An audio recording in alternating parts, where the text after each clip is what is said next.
Welcome to the stream, everyone. This is Accounting Nightmare. Welcome, Alyosha. Welcome, Tag. Welcome, Amigo. Welcome to the stream. Today we're going to finish off Ace Attorney 3, Trials and Tribulations. Pretty excited for it.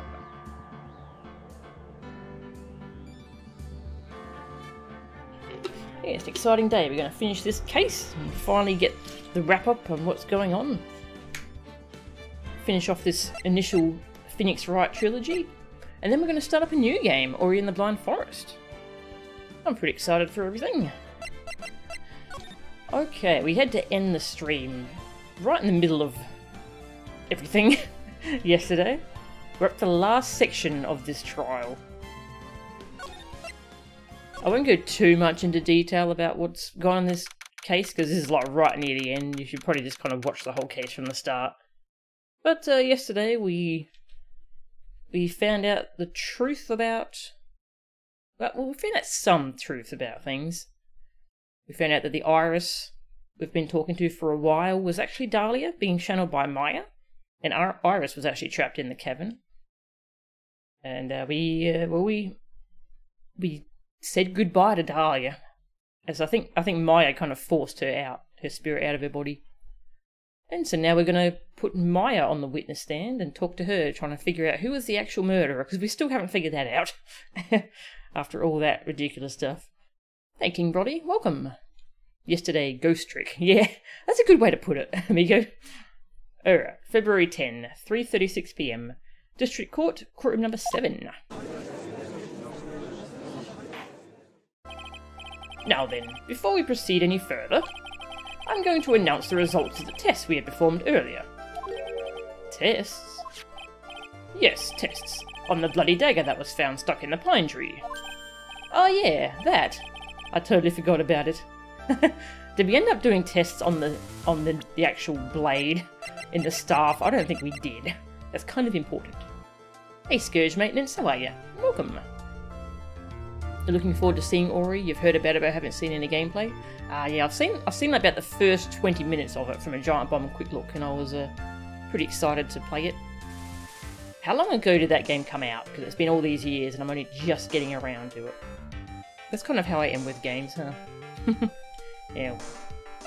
Okay, yeah, so we uncovered quite a bit of information yesterday, but now we still need to find out who actually killed Elise.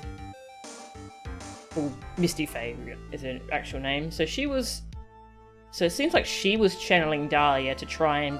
Maybe she was trying to prevent Pearl from doing it? So it seems she was channeling Dahlia, and Dahlia and her body went to try and kill Maya.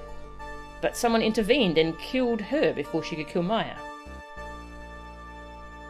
So someone saved Maya by killing Misty Faye, unfortunately. And, well, we don't know who that was yet. So, we're going to find out. Hey, Vertigo, welcome. Don't you just hate it when your cat wakes you up like this? Meow, meow, meow, meow, meow, meow, meow, meow. I hate it and love it. It's very cute. I usually just grab her in a hug and she's like, ah, hug's bad. And then she tries to escape. You finished a 7-hour session of Skyrim, reasonably tired. That's a lot of Skyrim. Alright. Oh yeah, that. I totally forgot about it. That's the weapon that Maya Fey used when she fought with the victim. So what are the results? Was it the victim's blood, or... Due to time constraints, a full test wasn't possible. However, there's one thing we can say with certainty.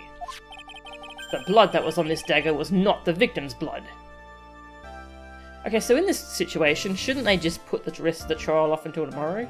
Until they can get accurate test results on this thing? But we've got to finish it now. No.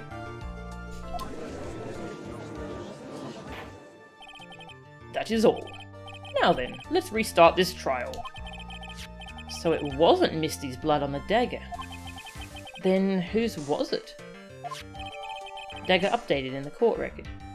Found stuck in a pine tree in Inner Temple Garden. The blood doesn't match the victim's. Maya doesn't seem to be hurt, so it wouldn't be Maya's. Hopefully we continue with FF9 tomorrow. You're feeling a little off, so... That's fine. Don't worry, Tag. Yeah, that would be fun to sim What If 9. Only do it if you're up for it, though. You have a dog. She jumps on you and whimpers every morning until you give her the belly rubs. Aww. Dogs are so cute. I'm sure both the defence and the prosecution know this, but this trial is rapidly coming to a close. Both sides will need to show some firm evidence with their claims. I understand, Your Honour. From what I've heard, the witness is dangerously weak, physically speaking. So, let's finish this quickly. Agreed. Very well. Please bring in the last witness.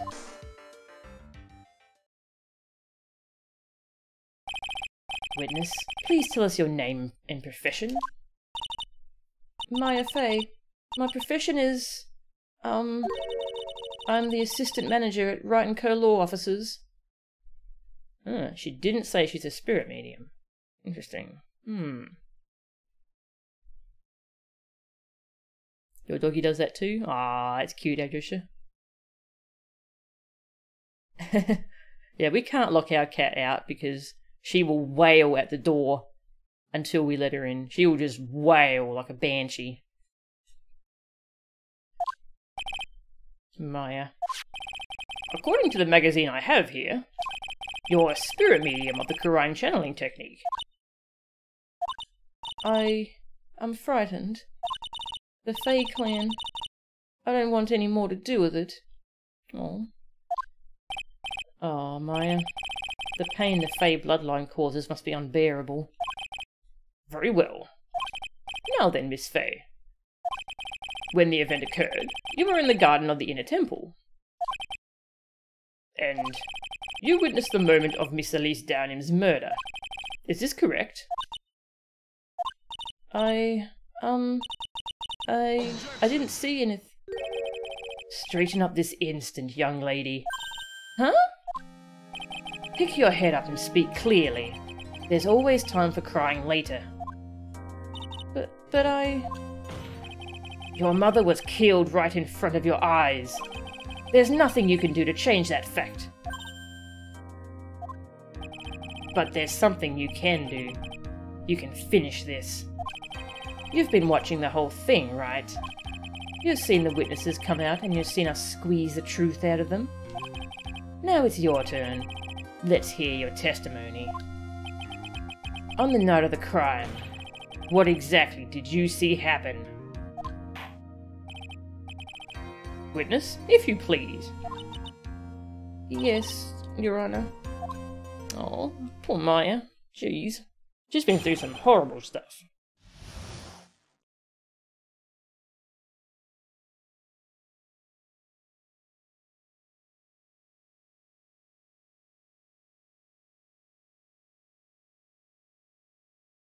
At the Inner Temple. I was passing through the garden on the way to a spare prep room when it happened. Suddenly, someone struck me over the head. I stumbled and ended up against a stone lantern. I think I screamed, "Help me!" Then something warm splashed over me. That's when I lost consciousness. So you were struck on the head. I suppose it must have been this staff. Maya, the person who hit you. It was Dahlia Hawthorne, wasn't it? I'm sorry, Nick. I couldn't see. I don't know who it was. Maya, think hard. Sorry, Nick, but I really couldn't. Ha. Can't say it was an especially good night for young ladies to be walking around alone. It seems that it will be hard to determine the criminal through testimony alone. Very well then, Mr. Wright. Please begin your cross-examination. Maya, hang in there. She doesn't look well at all. Hey, Dwarven. You think I'm mean to Maya? Aww. I was passing through the garden on the way to a spare prep room when it happened. Who else was on the Inner Temple side that night? Well, Sister Bikini, of course. but I remember her saying that Iris would be coming later as well. On the day after the incident, Edgeworth met Bikini at Hazakura Temple. That means she couldn't be the criminal. So then, did Iris actually come later like she said? Well, let me think. She seems confused. It's probably because she's so tired. No, I'm sure I didn't see her. Hey, Cookies Forever, welcome. She must have come while I was preparing for the training. Suddenly, someone struck me over the head. Who did it? Who hit you? Well, I didn't see who it was. I was hit from behind. You didn't see the person? But after that, your attacker was in front of you. How could you not see who it was? Phoenix, settle down. Oh, let me think for a sec. I'm sorry, I just can't remember. Maya is really having a hard time. What should I do? Oh? I'm gonna leave her alone for now. We'll come back to this if we need to. Considering the conditions at the crime scene, it's not surprising she didn't see her attacker. Ha. So it looks like even you have got some compassion. Judging by the testimony thus far, the identity of the attacker was most likely the spirit that was channeled by Elise Downham, Dahlia Hawthorne. Very well, please continue with your testimony. What happened after you were struck on the head? I stumbled and ended up against a stone lantern. What happened afterwards? My attacker was in front of me, blocking off my escape. I think. You think? After getting hit like that, I was in a state of panic. There were only two things rolling around in my mind at the time. Well now, this is beginning to get interesting. So what were the two things rolling around in your mind? My name is Maya Fey. 1 + 1 = 2. You see, for some crazy reason, I was afraid I was going to lose my memory. I know it's odd, considering my life was in danger, but that's how it was. That's not odd at all. Your actions are understandable, given the circumstances. So, what did you do then? Why is the opposition wearing Oculus Rift in court? He's trying to cosplay as Geordie LaForge. I think I screamed, "Help me!" You think you screamed, but you're not sure? Listen, I was a complete wreck. It was dark and I couldn't see my attacker. Was it a man, a woman, an adult, a child? I had no idea. I was scared out of my wits. Believe me, my dear, I'm certain I would have soiled my robes. I thought this person might attack me, so I... Anyway, I'm pretty sure I screamed. I thought it was my last hope. Wow, it sounds like poor little Maya really was out of her mind. But I wonder what she meant by last hope. What do I do? Do I press her for more details?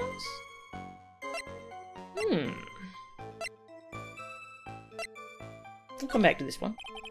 Maya's really emotionally and physically exhausted.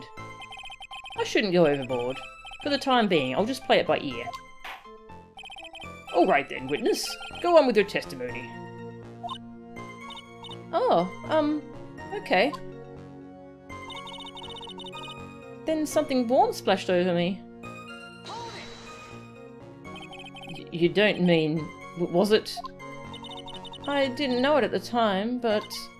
I think it was probably blood. She's saying that's when Miss Downham, who was channeling Dahlia, was stabbed in the back by the killer? At that moment, I was paralysed with fear. I was just sitting there in the snow. I'm sure blood got on everything around me. That's when I lost consciousness. So what happened next? I don't remember. How were you saved? You don't even remember that? No. I haven't got any idea. I really don't know what happened at all. That's too bad. I've worked side by side with Maya for 2 years now. I can tell when she's trying to hide something by how she acts. And right now, I'm absolutely certain she's hiding something. Ooh. Yeah, I love Star Trek. Star Trek's great. Maya hiding stuff. Alright. Yeah, this part... I'll check out these options here. Hold it!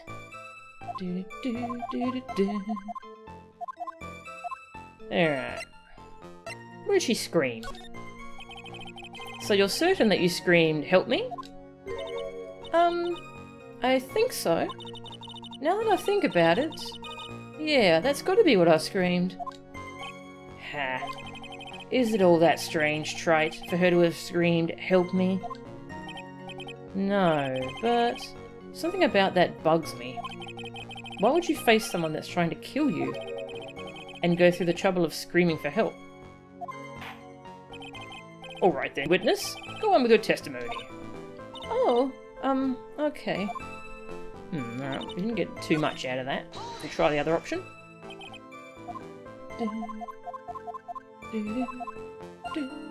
My last hope. Wait a minute, Maya.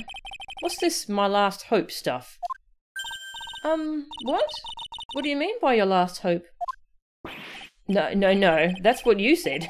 You said my last hope. Huh? What? I said what? Look, you were facing an attacker that you couldn't see and you screamed, right? You screamed, "Help me." Yeah? But you testified that you screamed that because you thought it was your last hope. Oh, well, you know, that's like... what do you call it when that happens?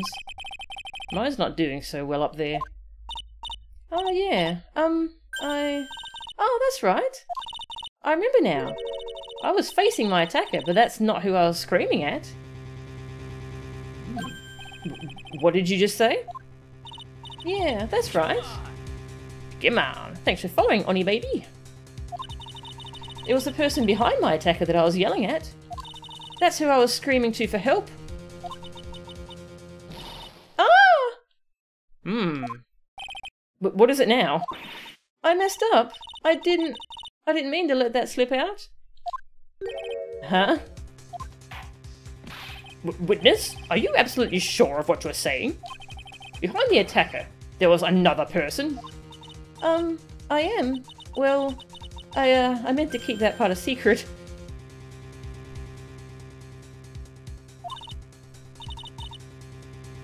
What, Vertigo?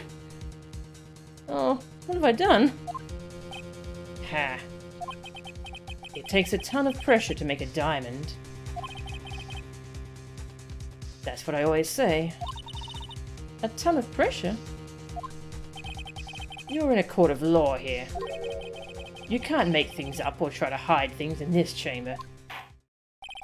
Witness, the information you just presented is vital to the case. I want you to add it to your testimony.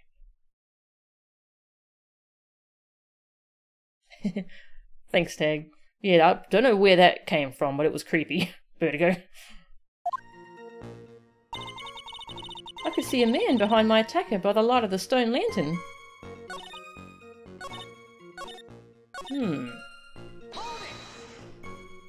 A man? Who was this man?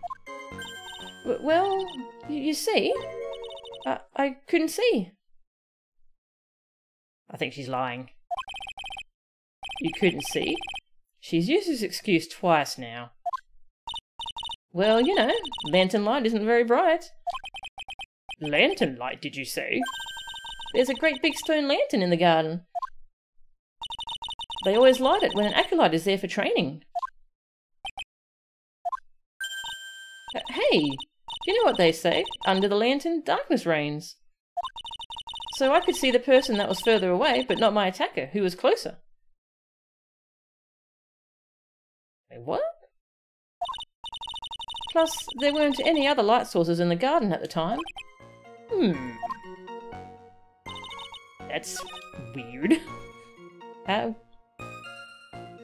She... Man, I have to reread this.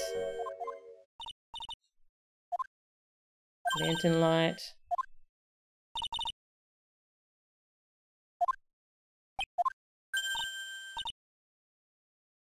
Under the lantern, darkness reigns. Like, that's obvious. She's obviously lying about this, but I don't know how we. Yeah, when she's smiling like this, I think she's lying and hiding stuff. But how do we call her on this? So I'm pretty sure that the other lanterns were also lit in the garden, but we don't have any actual evidence to prove that. Oh, hang on, this is not lit at the time of the night of the crime. Okay, that's an easy one.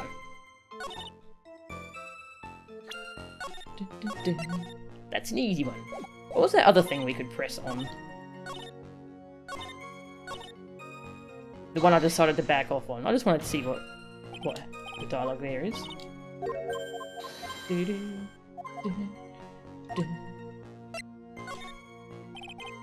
Come on, Maya. This isn't making sense. Why didn't you see this person? Well, let me think. It was... Oh yeah, that's right. It was dark, that's it. It was dark? It's not good to have too much light around when someone is undergoing spiritual training. Come to think of it, there was earlier testimony to that effect as well. So it was dark in the garden on the night of the crime. Which is why she didn't see her attacker. I thought maybe she was trying to hide something, but I guess not. Judging by the testimony thus far, the identity of the attacker was most likely the spirit that was channeled by Elise Downham, Daria Hawthorne. Very well, please continue with your testimony. What happened after you were struck on the head?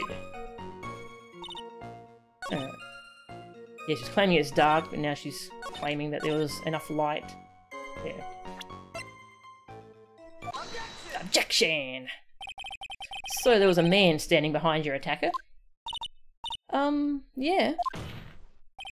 That man. He's the killer. He stabbed her from behind.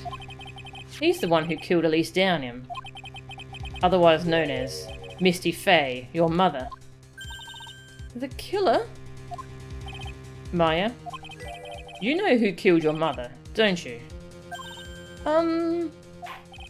What is the meaning of this, Mr. Wright? To be frank, Your Honor, I think she is in shock and quite confused. That's why she hasn't noticed the huge problem with her testimony. Huh? What do you mean? What problem? Maya, on the night of the crime, that stone lantern was out of commission. Huh? What? It's true. There was no light anywhere in the garden that night. No! Order! Order in the court! But Mr. Godot, explain this. Add the pureness of milk to the perfect clear darkness of coffee. Stir. That is the state of the witness's mind right now. A cup of café au lait. I don't know how to pronounce that. I know nothing about coffee. Can you tell? Café au lait? Is that even legal? What? Mr. Tright's words are the milk, and you are the spoon, Your Honor. I'm a spoon? I'm no spoony bard, I'll have you know. You must have noticed it too, Trite. This witness's mental state is highly unstable right now. It's not hard to understand why she would make a little mistake like that. Sorry, but that's not going to cut it. What did you say? If there truly was no light in the garden, then there's a fatal contradiction in the witness's last bit of testimony. Nick? May I? Recall the witness's statement about her attacker. She said that she didn't know if it was a man or a woman, an adult or a child. And yet, the witness could describe a person that was standing behind her attacker. And she quite clearly described him as a man. Oh. In other words, that would have to mean that Maya actually saw our mystery person, despite it being so dark that she couldn't see the face of her own attacker. No! The judge is your favourite character of Ace Attorney. Judge gets no love. Yeah, the judge is great. I really like the judge. Yeah, he's definitely underrated. I agree. Order! Order! Order! What in the world does this all mean, Mr. Wright?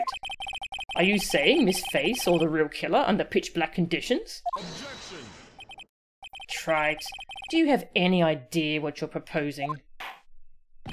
How could she have seen in the dark? There was no other light source at the scene. Objection!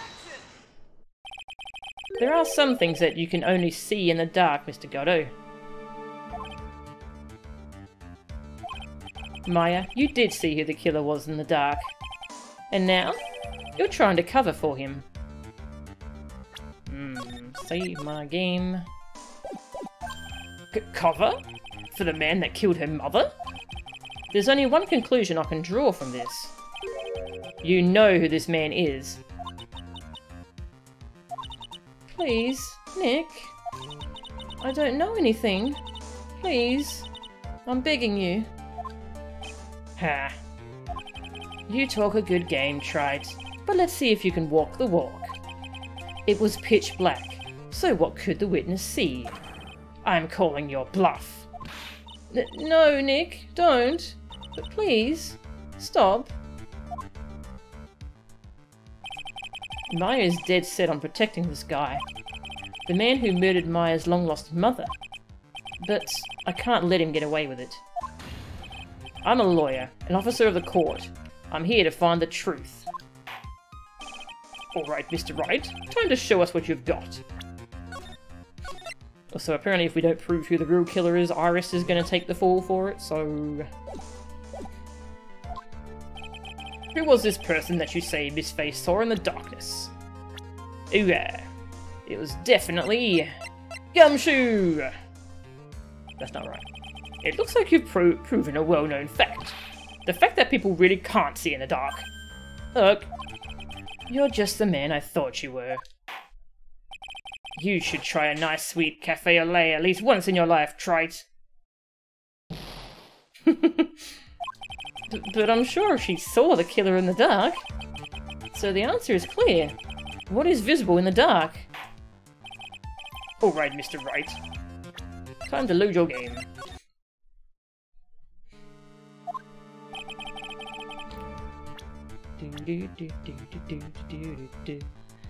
This is where it gets pretty interesting. So, I know who it is, but let's think it through. She said it was a man, so... 1, 2, 3, 4. So only 4 men. Couldn't have been Edgeworth, because we played as him the day after the bridge went down. And Larry was also on that side of the bridge. And so was Gumshoe. So...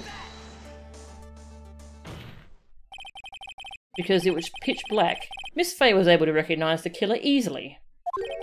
I'm sure the court would like to see for itself how this is possible, yes? What? But how do you propose to show us something like that?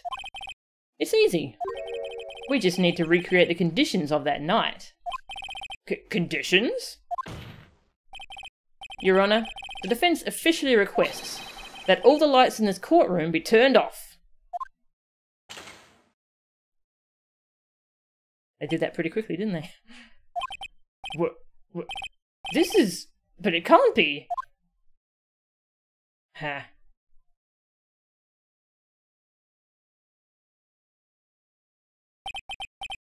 That was a nice bit of deduction.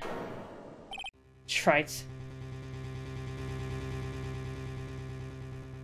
Hey, panicking? How are ya?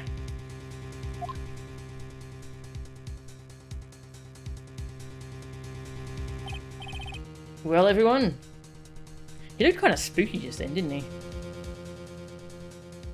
You overslept again? Yeah, that's alright. I overslept today as well. I got up late for the stream.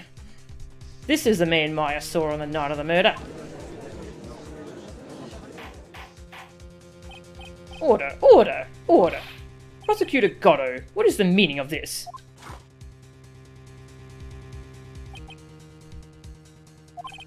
Surely you must be shocked to hear yourself accused of such a thing. Why aren't you denying it? Ha. Your Honour, You're asking the wrong person. What do you mean by that? If you've got a question, ask the witness. That's one of my rules. Well, Maya, how about it? What you saw that night? Was it 3 glowing red lights? Well, witness, answer the question. You're wrong. I never saw that. Maya? I thought the person that stabbed my mother was a man. For a totally different reason. What? Witness? Mr. Wright, what the... Stop your chattering, Your Honor. Chattering? If it's worth asking, ask the witness. That's one of my rules. Alright. Well then, let's continue with the testimony. The murder is a traffic light. Please tell us how you knew the killer was a man. Yes, Your Honor. I didn't realise it until after I woke up, but... The killer. When I came to, I was just lying there on the training hall floor. By the time I got back to the garden, the place had totally changed. The torches were lit, and the body was gone. Okay, so those torches were lit after all this happened. Okay, I've been wondering about that. I could have sworn that they said that those torches were lit at some point. And all of the snow around the stone lantern had been carefully cleaned up too. Since the person did all that work alone, I just assumed it was a man. So it was after the crime took place that the witness came to think the killer was a man. Yes, that's right. I'm sorry, Your Honor. She is lying her butt off. No need to apologise. It's as Mr. Godot said. You're utterly exhausted. It's only natural that you would be a little confused. Also, if you consider the situation you described, it doesn't seem too much of a stretch to assume the culprit was a man. Why? Let's not get into that. Mr. Wright, proceed with your cross-examination.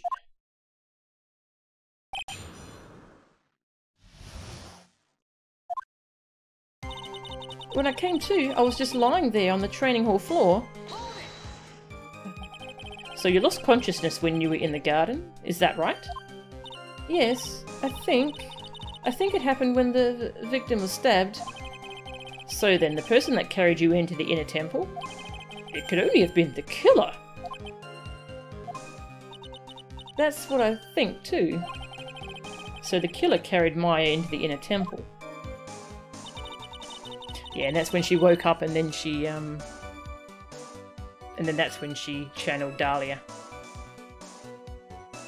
Well, she channeled Mia first, for help. And then that's when Mia told her to channel Dahlia and lock herself in. By the time I got back to the garden, the place had totally changed. Naturally, the killer must have done it, right? Yes, I think so. But why would the killer tamper with the crime scene like that? There must have been something that the killer desperately wanted to hide.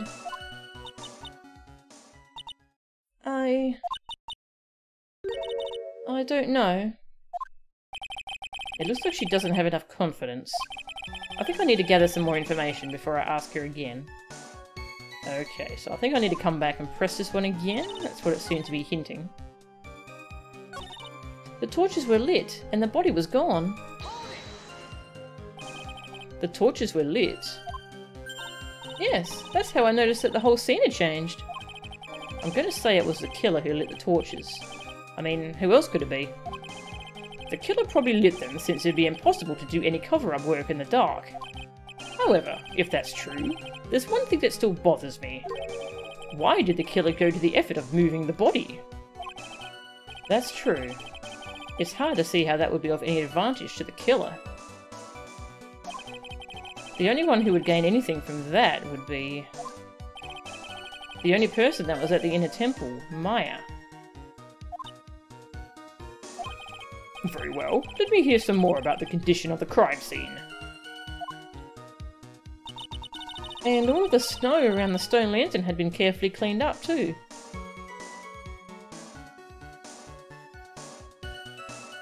Why did they move the body? Did they purposely try to have Iris take the fall? I mean, they're...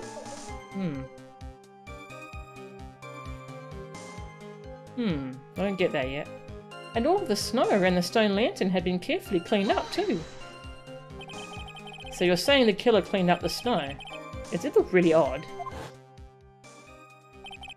The snow was removed in an unnatural looking rectangular shape around the lantern. There were a lot of shovels around the inner temple, but they're all really heavy. Way too heavy for me to use. An odd fellow indeed, this killer. Why on earth would anyone want to take snow away? Well, there's one thing I can think of. Didn't you say that a lot of the victims' blood sprayed onto the snow? Yeah. The area I collapsed in ended up being splattered. In other words, the killer's purpose was to hide the bloody snow. I think that's the most reasonable explanation. Perhaps. However, there's something that's bothering me. If the killer just wanted to hide the snow with blood on it, there was no need to remove that amount. Yeah, because he can't see red. So he got rid of all the snow just in case, and he didn't see the blood on the lantern. Hey, Oni baby. My DMC4 5 videos helped you a lot when it comes to understanding how to play Nero. You learned how to exact maxact by watching me play. Aww. Thank you very much, Oni baby. I'm really glad I could help you. Thank you. Yeah, I really love playing Nero. His playstyle's so awesome, isn't it? Happy streaming. Aw, thank you very much, Oni baby.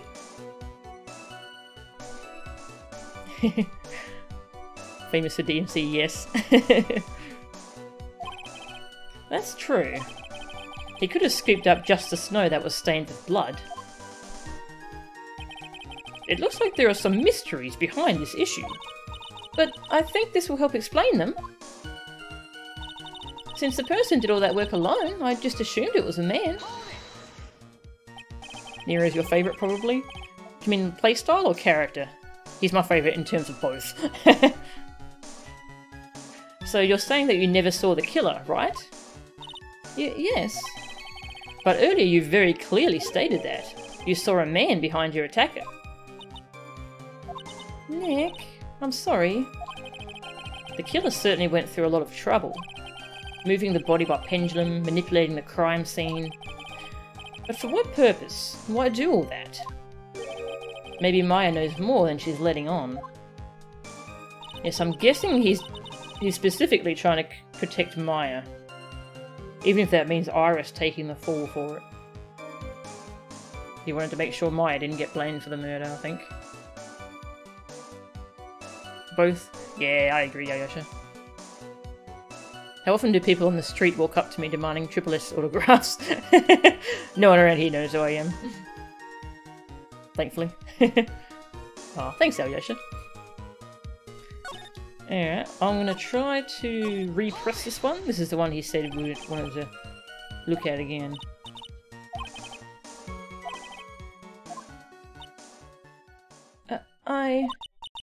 The truth is, when I saw the crime scene, I felt something. You did? Yes. I felt like the killer was hiding the evidence for me. For my sake. What? Hiding it for you? Everyone knew that I was the only one at the inner temple that night.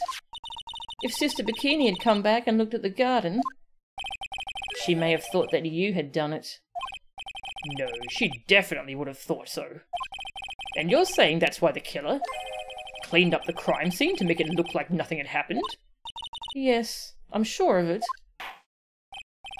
Well, that's certainly an important piece of information. I want you to add that to your testimony. Yes, Your Honor. I think it was for my sake that the killer cleaned up the evidence of what had happened. Nero's playstyle, the floor is lava. Yes. They did it for your sake. Well, If the body and the blood hadn't been removed, I would have immediately been the prime suspect, right? Yes, I suppose that's true. Yeah, and if that happened, the body would have caused some other problems too. If her real identity had come out right then, it would have been terrible.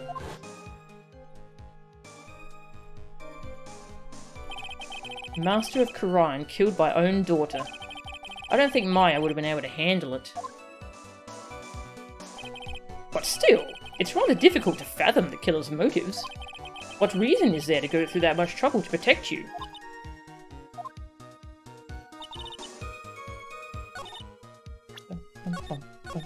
Alright, I'm gonna guess we'll point out the lantern, because it's got Maya on it written in blood. Objection! Have I played the Spyro Reignited Trilogy? No, actually, I want to play it. I think it's going to come out on Steam at some point, isn't it? Yeah, I like those kind of collectathons, but I never really played Spyro, so I'd love to check it out one day. That would be quite fun.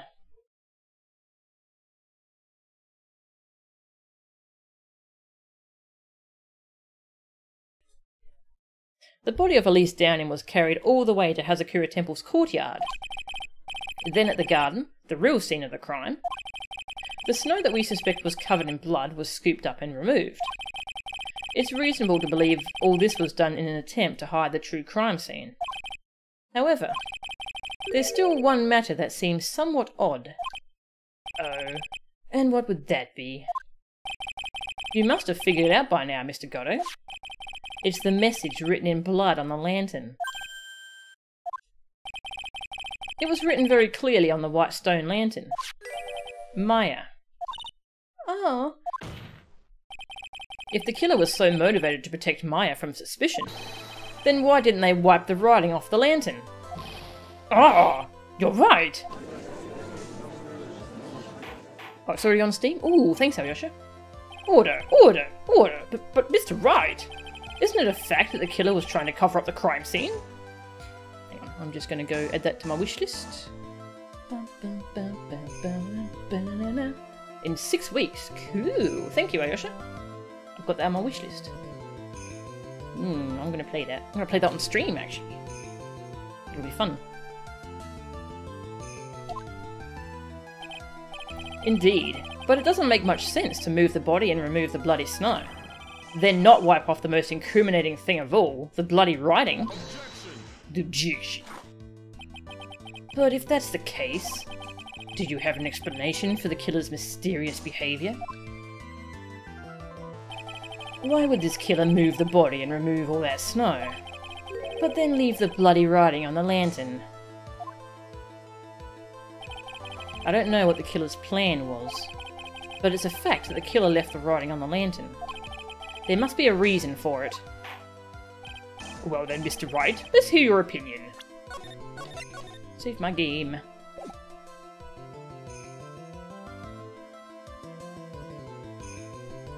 Yeah. I look forward to playing it, honey baby. I'll probably stream it and I'll put all my VODs on my YouTube channel, so even if you don't see it live, you'll be able to see it there.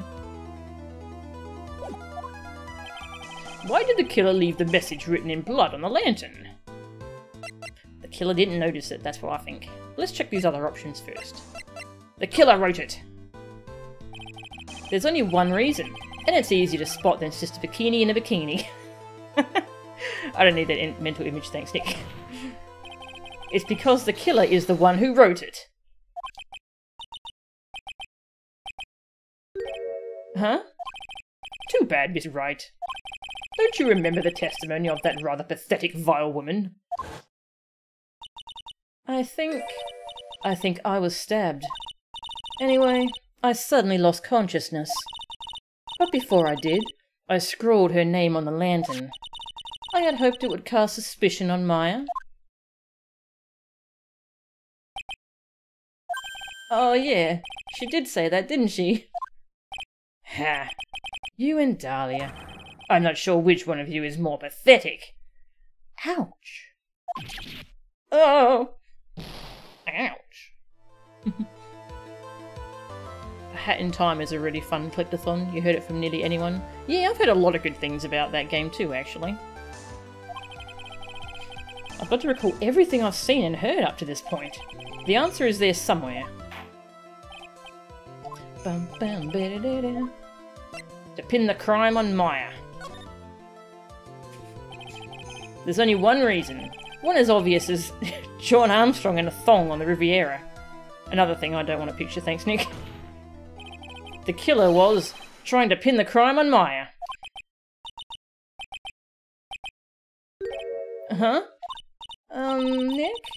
I shouldn't have to be the one to tell you this, but if the killer had meant to put the blame on me, then why didn't the killer leave the crime scene as it was? Oh. Once again, you've been pointing that finger where it doesn't belong. Ah. Rip. That's enough. Sorry, Iris. You're guilty.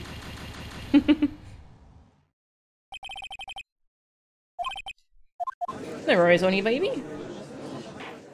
Yeah, don't feel bad if you can't catch my stream live. I stream at weird times because I live in Australia, so... The killer didn't notice it. Prosecutor Godot, earlier in this trial you gave me some sound advice. Once you eliminate the impossible, whatever remains must be the truth. Maybe you're not as dumb as I thought. The real killer wanted to disguise the fact that the crime had occurred there. If that's the case, they wouldn't have left the bloody writing on the stone lantern on purpose. Therefore, it must mean that they didn't notice it. But that doesn't make any sense. The torches were all lit and everything. There's no way any normal person would miss something as glaring as that. You're right. There is no way any normal person would. What? What are you trying to say, Mr. Wright? He's making fun of people who can't see properly. Wow, Nick. Wow. There's only one person involved in this incident who could have missed seeing the bloody writing altogether. And who would that be? Who is the person that could have failed to notice the bloody writing? Oh, I can't point out the judge, can I? Alright, it's Maya. Yeah, time zones are rough, I agree. I think I'll leave some bloody writing when I die, too. I'll write right left. What? Huh? You have no idea what you're talking about, do you? Right left. Is he telling me I need to leave the courtroom? Hey, try it. You can play after the trial is over. I'm sure I'm on the right track. I've just got to think more carefully about all that's happened up to this point. Right, left. It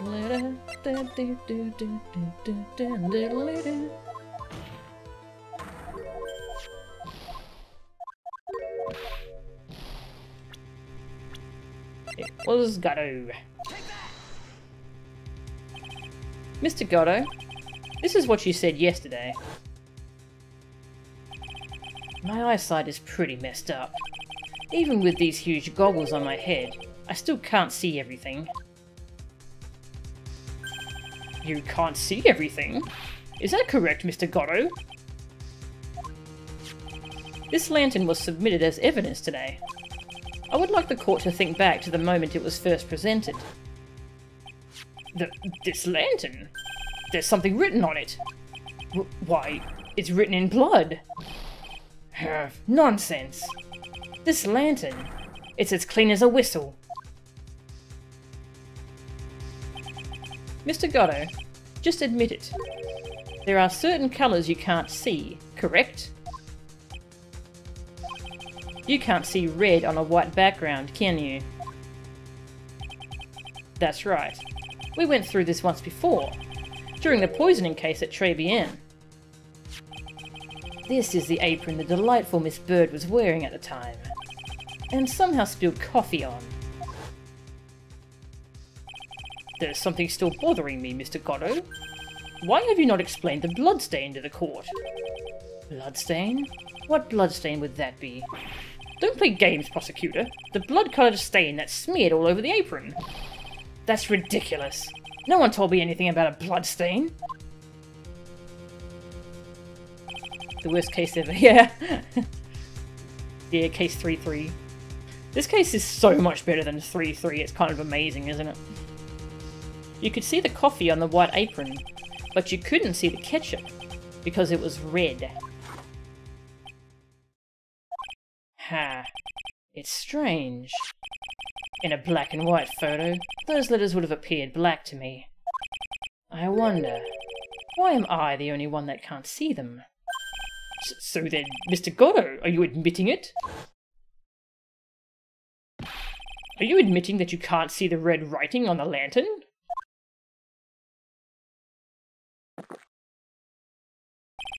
Hey, Gramps. Didn't you know? That's the reason why I don't drink red tea. But you drink coffee, not tea. I wasn't sure about it until now, but I just can't believe it.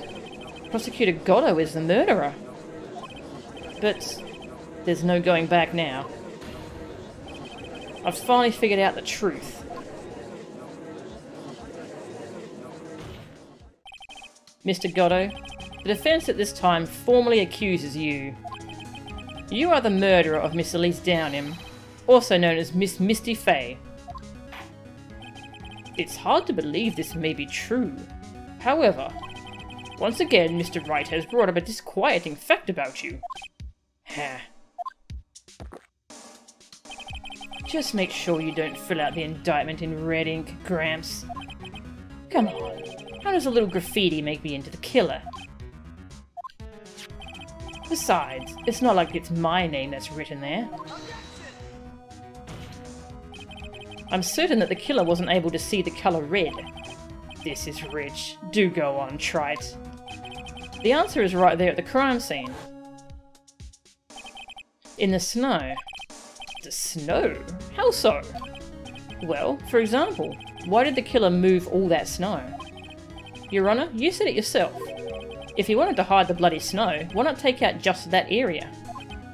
Yes, why didn't he take just that area? Ah! Could it be? Yes, the killer couldn't see the red blood that has seeped into the snow. Hey Shizzle, how are ya? We are finding out who the murderer was. Yeah, we're about to finish up this case, and once we do, we're going to play Ori and the Blind Forest.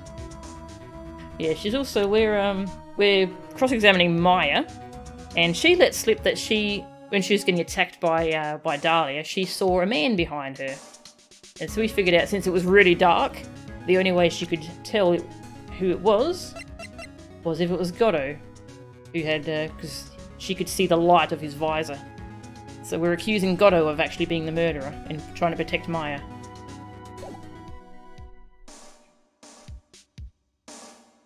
Yes, the killer couldn't see the red blood that had seeped into the snow, and so he had to remove all of the snow. He couldn't be sure of where the blood had landed, so he removed the whole area. Isn't it more likely that the killer couldn't see the blood because it was dark? Not a chance. The torches were all lit. He would have been able to see just fine. It seems that once again, this trial has taken an unexpected turn, to say the least. Can you explain this, Mr. Godot?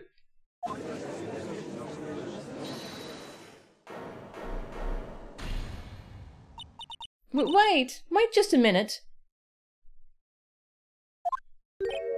Maya? What is it, witness? Mr. Godot isn't the killer. After all, he didn't even come to the inner temple until 2 days after the murder took place. He didn't show up until after that old bridge got fixed up. Objection! Maya, you can't testify to something like that. Why? What do you mean? I may not look it, but I'm... Eek! After the murder happened, you didn't even exist. She didn't. I'm afraid I don't follow. Are you senile, old man? We established this just a little while ago. After the murder, this witness was unconscious for a long time. because she was channeling Dahlia Hawthorne. Oh, that's right. But please, Your Honour, let me add to my testimony. Nick, please listen to me. Maya, do you plan to cover for Godot no matter what the cost? If that's the case, then I've got no choice. Your Honour, let's hear her testimony. If it means we're going to hear the whole truth, I say we should not silence her. Ha, nicely done, Trite. Very well, let's hear the witness's testimony. Please tell us what happened at the Inner Temple after the murder. Yes, sir. After I woke up, I began channeling and my spirit left me, as it were. But little Pearlie was there at the Inner Temple too.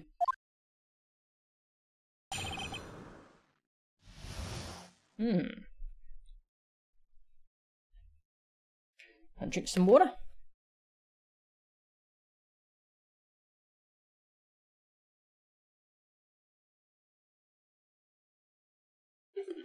Maya's glaring at me. After the incident. Pearlie was also stuck on the Inner Temple side that night. The next morning, she looked around, but couldn't find anyone. The next day, when the bridge was finally fixed, she was in the spare prep room. That's when Mr. Godot arrived at the Inner Temple for the first time. He found Pearlie first and cheered her right up. Who is this Pearlie? That's my little cousin, Pearl Fay. So when did you hear about this? Oh, just a while ago. Well, when I was in the medical office. I'm terribly sorry. But what you heard from someone else is simply not admissible as testimony. What? Come on. Pearlie would never tell a lie. She's a way more honest person than I'll ever be. Real smart, Maya. You always know the best things to say when you're under oath. Ha! The prosecution has no objection. We believe the witness. Mr. Godot! Let's just move on to the cross-examination. If the defence has no objections. Yeah, he shouldn't be able to make decisions like this, considering he's the one who's being, accused. Yeah, I'm really excited to play Ori. I've heard a lot of things about it. Yeah, it looks really nice. This is highly unusual, but, well, Mr. Wright, let's get this cross-examination started.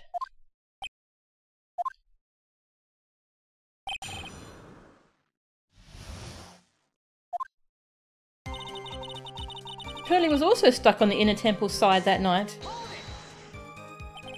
So where do you think Pearl slept that night? In the spare prep room next to the training hall, I guess. There's a rule that you can't enter the training hall during an acolyte's training. But even so, why did she go to the Inner Temple in the first place? It seems that Pearls became very worried about Maya. She knew that the spiritual training I was about to undergo was very intense. Pearls was supposed to channel Dahlia Hawthorne, but she couldn't do it. That's why she headed to the Inner Temple. However, Dahlia Hawthorne was already there, possessing the body of Elise Downham. This case is pretty complicated, isn't it? The next morning, she looked around, but couldn't find anyone. She searched the entire Inner Temple side, end to end. Well, you see, Pearlie gets pretty scared when she's alone, and there weren't that many places to look. She says that she even went back and forth several times. The Inner Temple side has two structures, a training hall and a spare prep room. And there's also a storage shack, I think. That's about it. There was a storage shack too. Pearls was looking for other people, right? Would she have really examined a storage shack all that carefully? Well, if it was me, that would be the first place I would investigate. So that means it's possible that someone may have been hiding in the storage shack.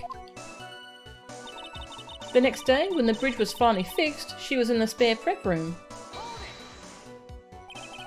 Pearls didn't hear the sound of them working on the bridge. What do you mean?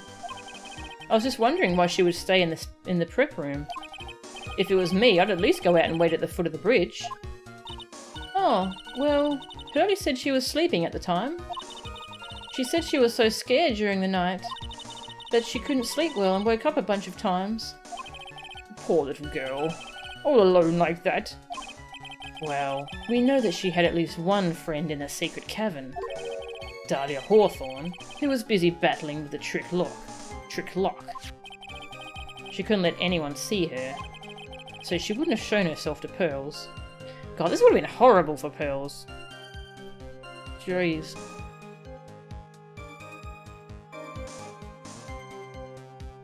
It's almost like he wants to get convicted properly, the way he keeps pushing everything forward. Yeah, I'm getting that feeling too, that he wants Nick to just thoroughly defeat him.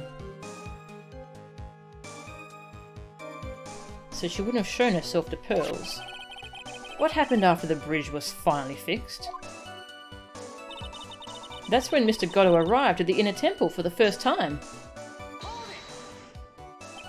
So it was your first time on the Inner Temple side, Mr. Godot? That's funny. Am I imagining things, or did the defense ask me a question? Mr. Wright, please save your questions for the witness. What you heard from someone else is simply not admissible as testimony. Those are your words, Your Honour. Touché, Mr. Wright. Oh well. What do you have to say, Mr. Godot? Hot nights and even hotter coffee. That's what I always say. If it hadn't have been for this case, I never would have visited there. A freezing cold temple in the mountains? I think I'll pass. So he had never visited Hazakura Temple or the Inner Temple, huh? Ha! You want to say something trite? In any case, I have to find a crack in Godot's armour. While I cross-examine Maya, that is. Very well, please go on with your testimony. After fixing the bridge, the policeman came over to the Inner Temple side, right? Yes. Then Mr. Godot. He found Pearlie first and cheered her right up. He cheered her up? That's what Pearlie said. She said he was a very nice older gentleman. Thank you for looking after my cousin, Mr. Godot. And here I was thinking you were nothing more than a coffee addict. Ha. Cut it out. You're making me blush. This guy is really beginning to get on my nerves, in more ways than one. The truth is there aren't that many places to look on the Inner Temple side. The policemen were all busy going over the garden with fine-toothed combs. So I decided to carry out an investigation in my own way, Godot style. I'm the same way. I like to hand down verdicts in my own way, judge style. Maybe I should ask some questions, Phoenix style.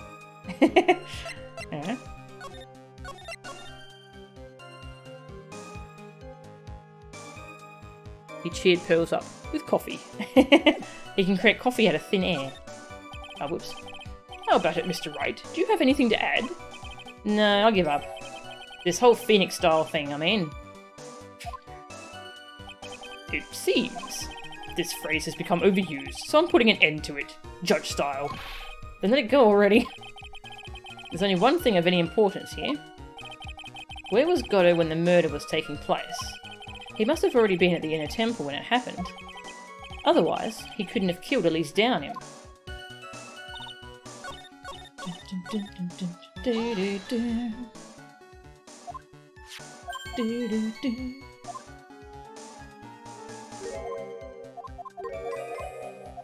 Alright, cheering Pearls up and Godot's investigation. Let's go with cheering Pearls up first.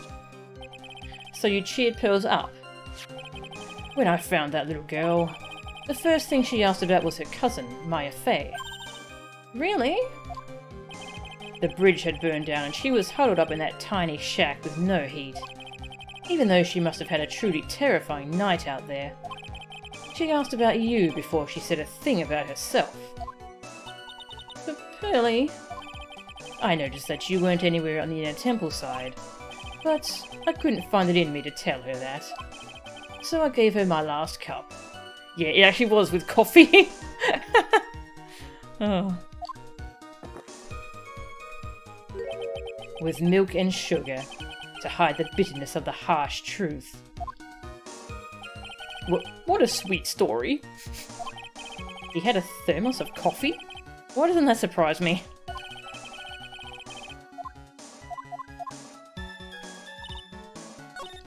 It would have been pretty cold by then, though, if he was there all that time.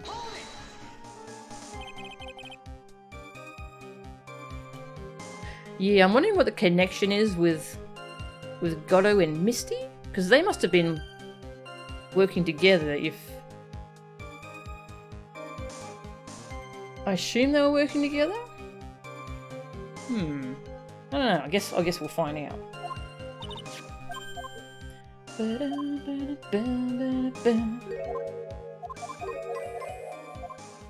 Godot's investigation. You said that you conducted an investigation of your own. Did you find anything? It looks like my investigation went about as well as yours, trite. After all, I did miss the bloody writing on the lantern. Well, I didn't miss it, so speak for yourself, Goggles. The only odd thing I discovered was the beauty in the training hall. Beauty? Misty Faye, naturally. What? Clad in her stunning Japanese garb, surrounded by the hue and aroma of Western tastes. Western tastes? Could he find a stranger way to describe gravy? So, from there you headed for the prep room? Wait a sec, what did Godot say just now? I think I just found his proverbial weak spot. That was a weird thing for him to mention. He just kind of gave himself away that he'd seen that scroll. There's only one thing of any importance here. Where was Godot? Blah blah blah. Alright. But yeah, I'm guessing he's talking about the scroll that was covered in gravy, but it should have been covered in gravy by then, so how did he know it was Misty? Oh. No? Okay. That's not right. Yeah. Ah, okay, it's this one. That makes more sense. That makes more sense. Mr. Godot, the first time you crossed Dusky Bridge and went into the inner temple was long before the murder took place. Why do you say that? Because he just made one fatal slip-up. The hanging scroll in the training hall. Hanging scroll? But Mr. Godot was right. That scroll shows a picture of my mother. Maya, I know you know who it is, but here's something you didn't know. By the time the bridge had been repaired, 2 days after the murder, the hanging scroll in the training hall looked like this. What's that wonderfully delicious smell? The morning after the crime, someone covered it with gravy. Gravy? But why gravy, Nick? Because gravy was much more than a condiment to the culprit. Well, Mr. Godot, if you really hadn't seen the hanging scroll until after the murder, you wouldn't have had any way of knowing that it was Misty Faye. But wait a minute, Nick! Yes? Take another look at the hanging scroll. Look, at the top. There's a crest there. Ah, that. It's the mark of the master, correct? Exactly. So if you know the meaning of the mark, then you could guess that it was a picture of Misty Faye on there. They're really stretching now, aren't they? True, but Mr. Godot described what was underneath like this. Clad in her stunning Japanese garb, surrounded by the hue and aroma of Western tastes. Oh. Yes, it's possible that he knew what the crest meant. However, he couldn't have known that she was wearing Japanese clothing. Mr. Godot, on the day of the murder, you were hiding at the inner temple, long before the crime took place.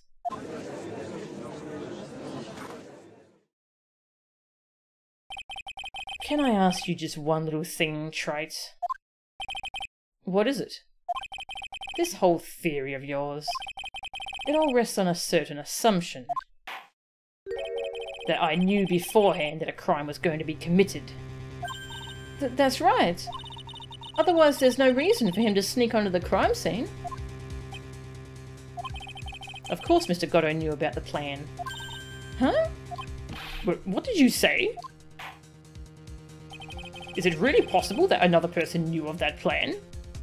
Yes, because of my badge. Can't believe Gravy called out Godot. Yeah. Stretching like Plastic Man. Mr. Wright, at this stage of the game, a mere guess is simply unacceptable. So in the end, you were just bluffing, huh? Well, don't expect any sympathy cards from me, trite. But there's only one way you could have known about the crime. Mr. Wright, I'll give you just one more chance.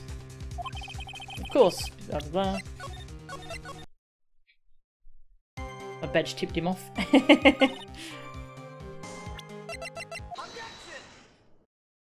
Bloody badge, you can't trust it. It's giving away everyone. It's behind everything.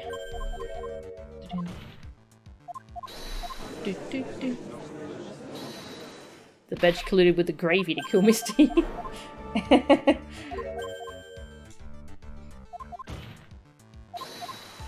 Bum, bum, bum, bum.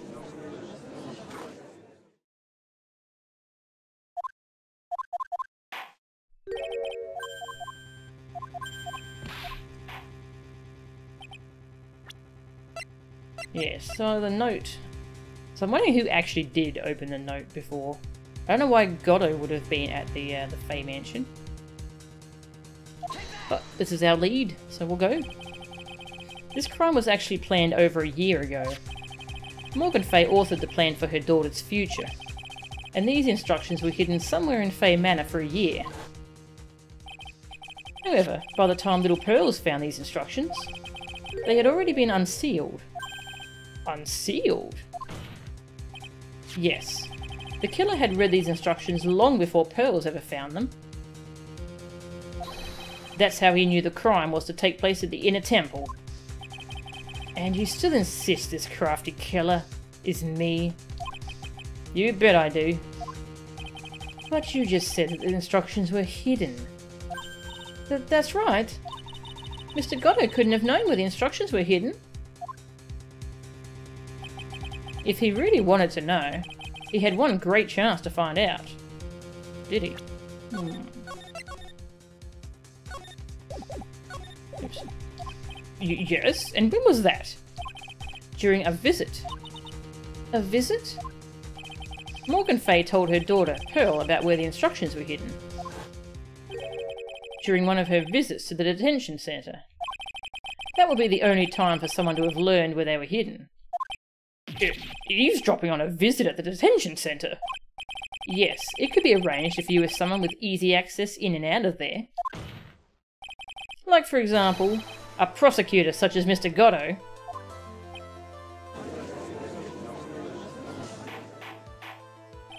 Order, order, order! But Mr. Godot, you're under fire again! This murder could not have been carried out without prior knowledge. And you were the only one that could have acquired this information before the murder. I thank you for following, Green Etulsi.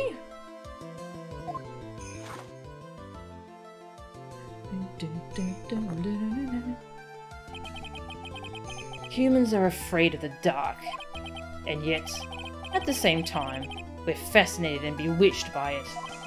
Maybe that's why humans drink the darkness that is coffee.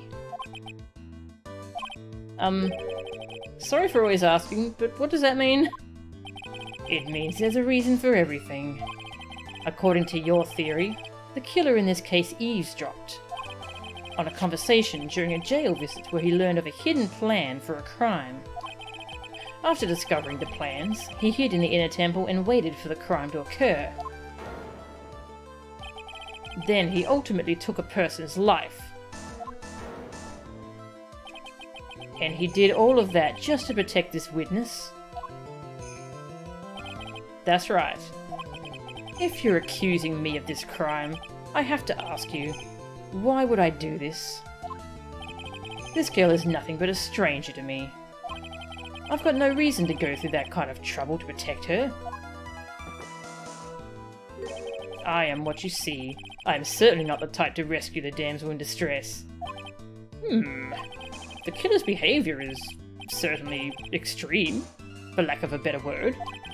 Even considering that the killer wanted to protect this witness's life, his behaviour is still a little too unnatural. However, you had a good reason, didn't you, Mr. Godot? Prosecutors are OP, please nerf. Yeah, they have all the power in this series, don't they? And all the money too, apparently. You had a good reason, didn't you, Mr. Godot? An unshakable reason that forced you to protect this witness at all costs. And now I must save. I knew it. You figured it out, haven't you, Nick? Maya. I guess you were doing your best to cover for Godot. For the same reason, huh?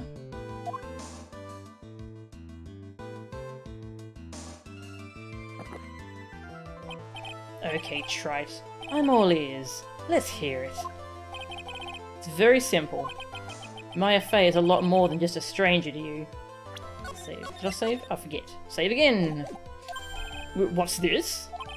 There's one person who lies at the very centre of this whole story. One person that ties you and Maya Fey together inextricably. And it's my badge. Sorry, but at this point in my life, I'm a lone wolf. I've got no connection to that person whatsoever. Yes, and by the way, I don't have any connection with them either, Mr. Wright. What am I doing? If I think about Godot's true identity, the answer is obvious. How's it going, Trite? I knew it. Has this whole trial just been too much for you? Yeah, maybe. I'm not sure. But I am sure about one thing.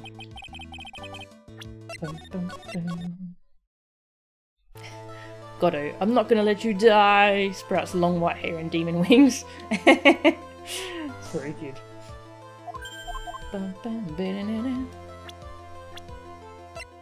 Mia.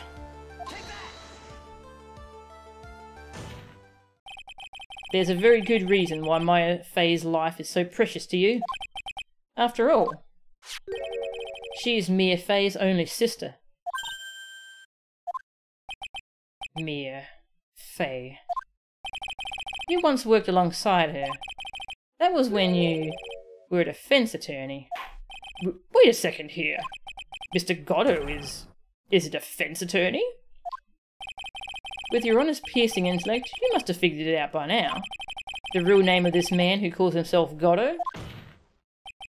His real name is Diego Armando. Isn't that right?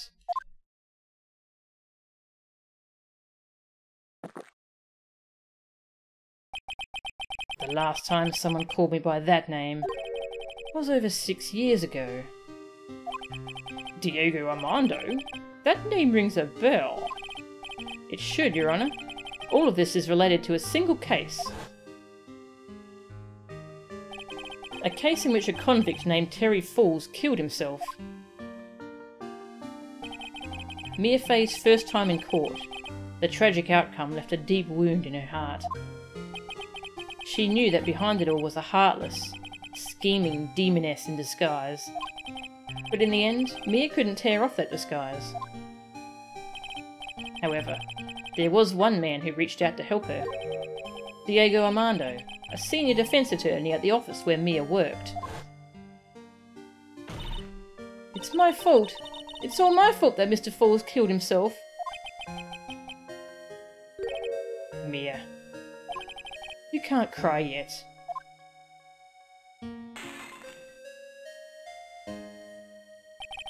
The only time a lawyer can cry is when it's all over.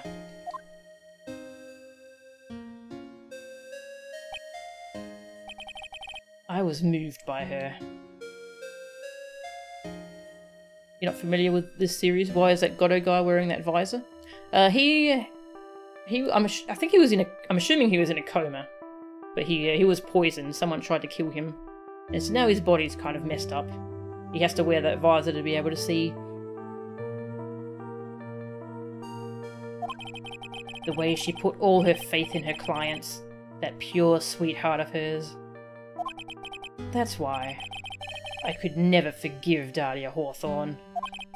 Mia and I thoroughly investigated that fake kidnapping incident. Then one fateful day, Dahlia wanted to meet with me. It had been 6 months since the trial. We met in the courthouse cafeteria. Ah, I just remembered. 6 years ago, right here in this courthouse, you were poisoned.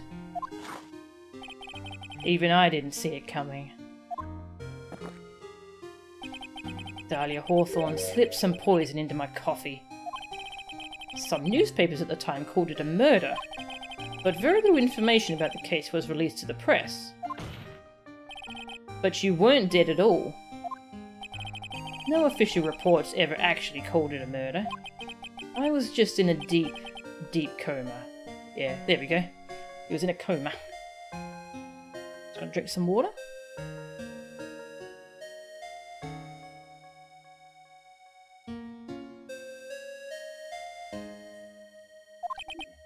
I see. My body shut down, and my life became nothing but a long, deep sleep. That woman's poison did a real number on my central nervous system. I lost my sight, and all of my hair turned white due to the damage it caused. That's terrible. Apparently it was a miracle that I ever regained consciousness. 5 years had passed since I drank that poison brew. Then one morning, my eyes flew open from the smell of a doctor's cup of coffee. Of course. If I were him, I would never drink coffee again. It would just be too traumatic for me. For 5 years? You were asleep for 5 years? And the worst possible news was waiting for me. Mia Fey was dead. From the very moment I opened my eyes, I had already lost everything I thought I had. The woman I loved had been murdered. And the woman I loathed had been sentenced to death. The woman you loathed? The woman who had spiked my scalding hot coffee. Dahlia Hawthorne.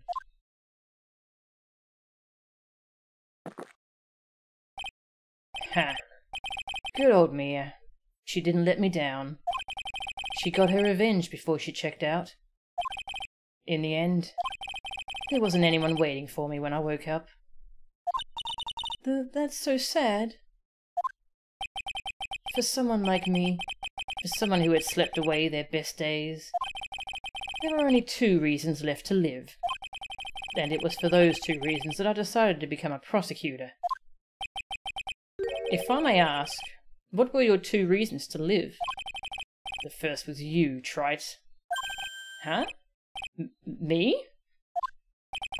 If I hadn't drank that stupid poison, Mia Fey never would have died, much less the way she did. You were the only one who was there to protect her. But you let her die. It was all your fault. It wasn't like that. I wanted to see for myself what kind of a man you really were. So that's why you became a prosecutor? My other reason for living, she goes by the name of Mia Fey. Huh? You mean me? You were the only way I could make up for the sin of not saving Mia.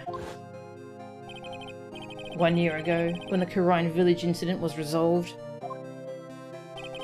it was obvious that Morgan Fey was planning something. Whatever her evil plan was, I was determined to stop it. My role as the prosecutor put me in the perfect position to do something about her. That's how you overheard Pearls' visit with Morgan at the detention center. I knew that the time was drawing near. Since I knew the plan, I thought I could foil it. Drinking coffee is facing his fears and punishing himself at the same time, I guess. Oh, that's a good way to put it, actually. I hadn't thought of that.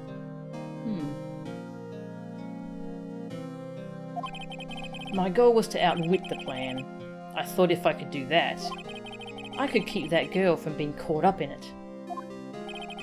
That makes sense. If Pearls had known that the actual purpose of the plan was to kill Maya, she never would have helped out. Finally, the day of the plan was drawing near. I contacted both of my accomplices. Both. Iris and Misty? Accomplices? Iris of Hahahah Temple and Misty Faye. I especially needed the help of Iris. She was to take the fall in my backup plan, in case we couldn't control Pearl Faye. But... how did you contact my mother? She had been missing for almost 20 years. Yeah, that's what I want to know. How did he know Misty? Officially, yes. What? What do you mean, officially? You've heard about it, haven't you? About the strong ties between the main family and the government? Now that you mention it, Bikini did say something to that effect. She said that the Master of Quran had great authority. Even without her official position, Misty Faye still wielded great influence. The police have been keeping an eye on her movements all this time. That's how I was able to contact her. Again, because of my position as a prosecutor. So my mother was cooperating with you? Jeez.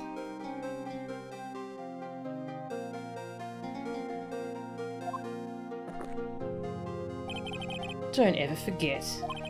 No matter how far away from you she was, she never stopped thinking about you. She was always...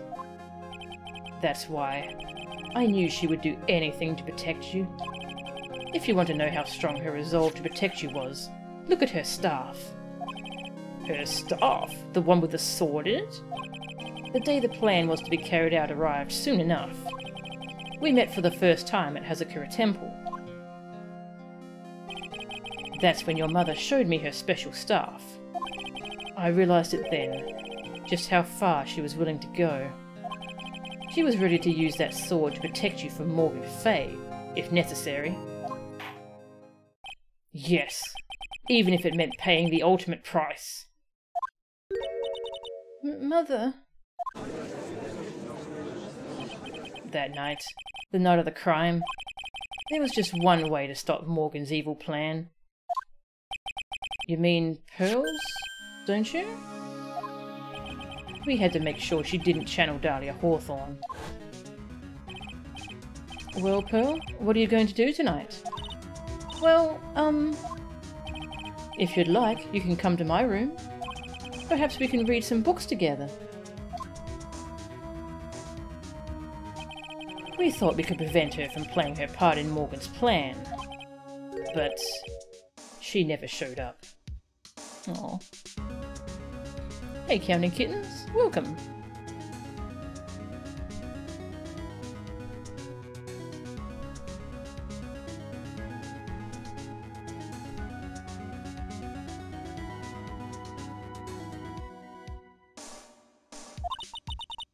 She was worried and followed me to the inner temple.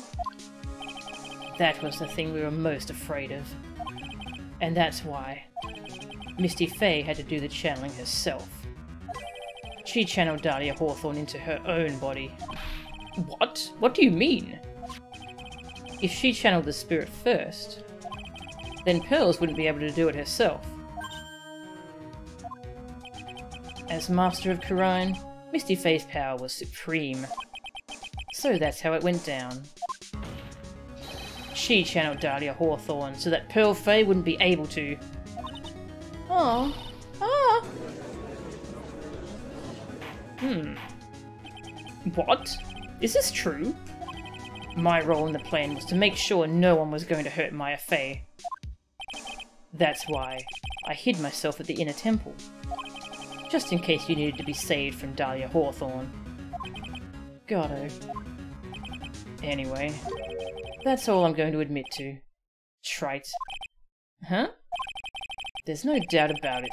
You're a great defense attorney. But you're going to have to do the rest yourself. The background leading up to this incident has been laid bare. There's just one question remaining, Mr. Wright. Who killed the victim? There are only two possible suspects right now. Maya Faye, and I'm sad to say, you, Mr. Godot.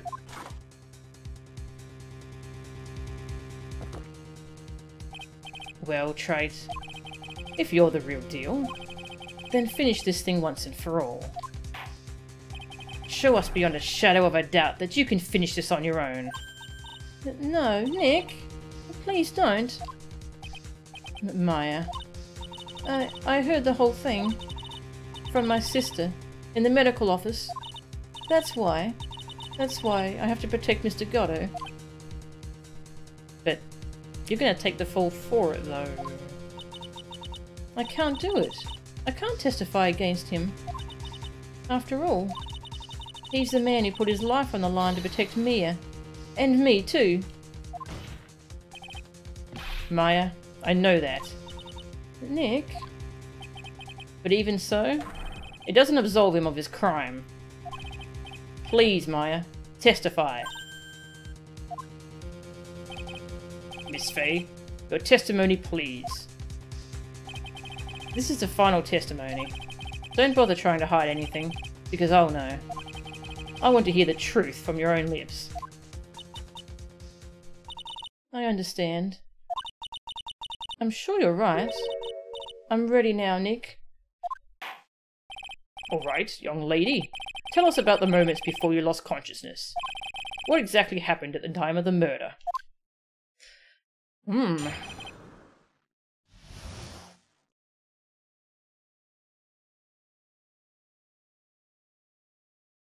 Yeah, the Dahlia part was yesterday's story counting. The time of the murder. Just before it happened, I think I saw some red lights. 3 of them. I thought I'd ask for help, but just then I was splattered with blood. She wasn't dead though, and she struck back at the enemy behind her. Suddenly, the red lights went out and the whole area was dark. Just at that moment, there was a horrible scream. Right after that, Dahlia collapsed and I lost consciousness. This is all new. Wow. Miss Hawthorne, who is channeling you now? Yeah, that's a great moment, isn't it, counting? That's a great moment.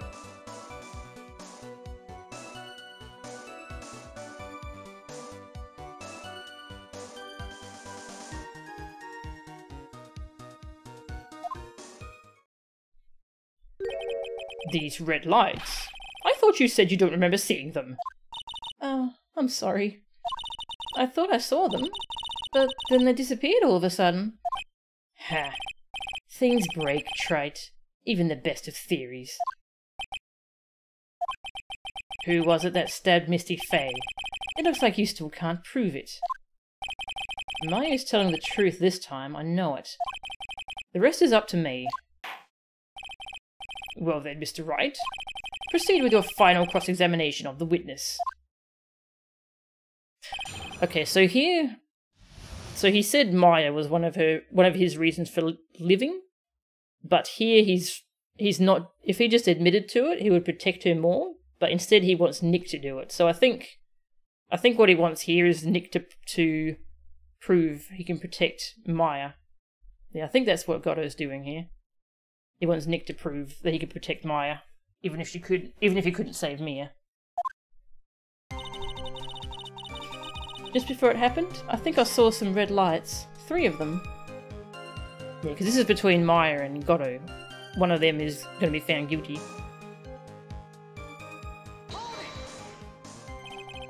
Lights shining in the dark?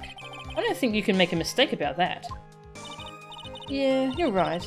I think I saw them, but I can't say for certain.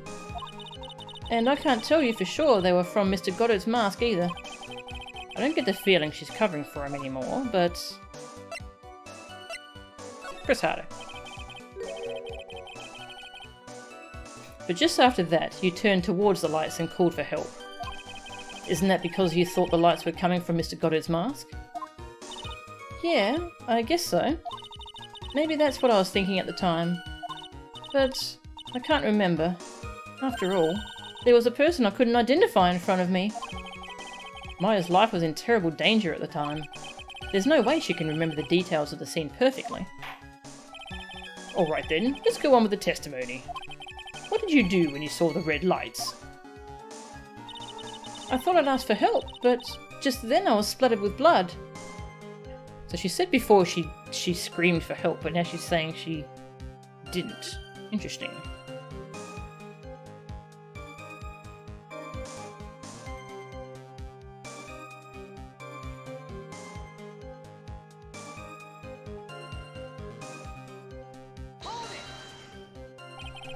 That blood.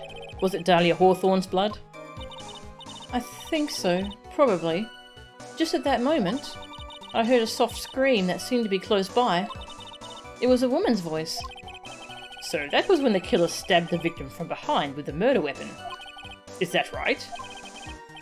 Without a doubt, Maya was in the middle of a really dangerous situation. Anyway, the victim was stabbed by the murder weapon. What happened after that? She wasn't dead though, and she struck back at the enemy behind her.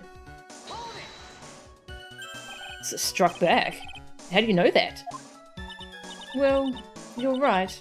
I didn't see it exactly, but I could tell by the sounds of their breathing and movement. And also the smell of blood. You have witnessed more horror than any young lady should ever have to in one lifetime. I agree. So then, what did you do at that point? I couldn't move. I could just barely make out their shadows moving in the dark, but I had no idea what to do. Could you still see the red lights you mentioned earlier? Yes, I think so. But suddenly the red lights went out and the whole area was dark. They went out? Yes. Suddenly I couldn't see them at all. What could it mean? If the red lights were coming from Godot's mask, and they went out right in the middle of a fight, maybe the mask was damaged. Or maybe it was knocked off. Or maybe the batteries ran out. Right, traits? Or maybe those little red pinhead looking lights just stopped working. What could have really happened then? Just at that moment, there was a horrible scream.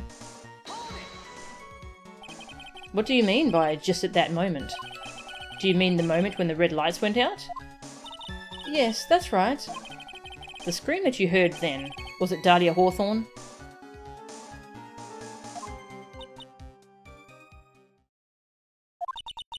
I don't think so.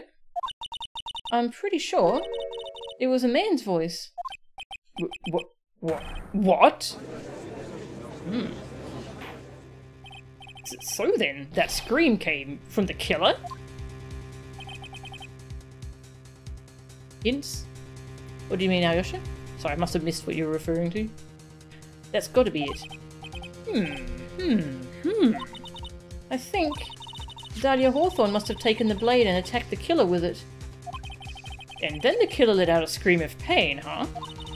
After that, the killer stole the blade back and delivered the final blow, I guess. Well, Mr. Wright, it seems to make sense to me. All the red text, so much... Oh, yeah! There's a lot of red text, isn't there? Yeah. It reminds me of Nintendo games when they highlight all the little things in red that you need to pay attention to. It seems to make sense to me. It sounds like a reasonable deduction, but I still kind of wonder. I'll go with that sounds about right, but I actually want to point out the knife, because we haven't brought up the knife's role in all this. I think Dahlia actually stabbed him with the dagger. The blood doesn't match the victim, so that must be Godot's blood. Yeah, I'll come back to this. I think that's exactly how it happened. Of course. After all, my deductions are almost certainly always correct. Alright, let's go on with the testimony. The killer and the victim were fighting ferociously. What happened then? Right after that, Dahlia collapsed and I lost consciousness. Judge style. And what about the killer that stabbed Dahlia? I'm sorry, I don't know. But really, it's true, Nick? I believe you. On this point, I'm sure Maya isn't lying. Ha! It appears. But the darkness has proven to be your undoing, trite. I've got to use this testimony to prove that Godot committed the murder. I really wish I didn't have to do it. But for some reason, I get the feeling that some part of Godot actually wants me to. Yeah. Yep.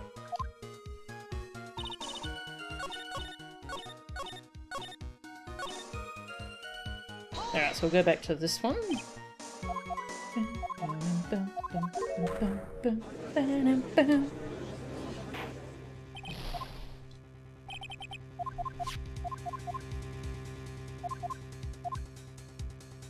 Save my video game. There's a contradiction. I'm sorry to say this, but that interpretation would create an enormous contradiction. That makes sense. After all, my deductions are almost certainly never correct. Yeah, the judge is fantastic. Remember the testimony she just gave? Before the killer... Before the killer let out a scream, Maya said she had already been splattered by the victim's blood.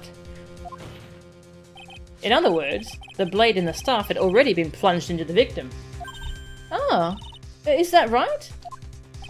She couldn't have struck back with a sword that was already stuck in her body. The weapon that caused the killer to let out a scream must have been something other than the staff. If you're so sure about that, then don't keep us waiting any longer, Trite. It'll prove Nick and punish Godot at the same time, just like he wants. Yeah, I think he wants some kind of punishment for not being there for Mia as well. The judge is the best. Yeah, I think the judge has the funniest lines in the series, honestly. Yeah, I mean, Edgeworth has some good lines, but the judge just has so many good ones.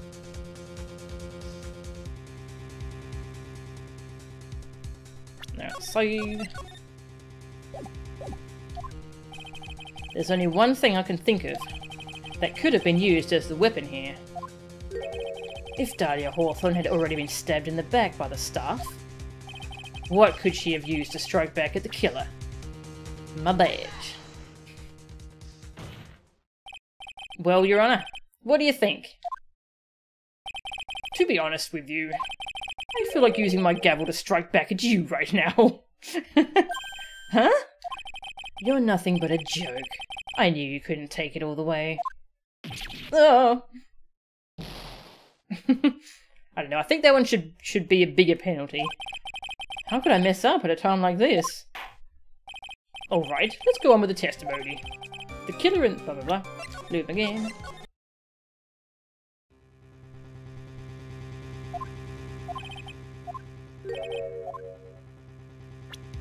The knife.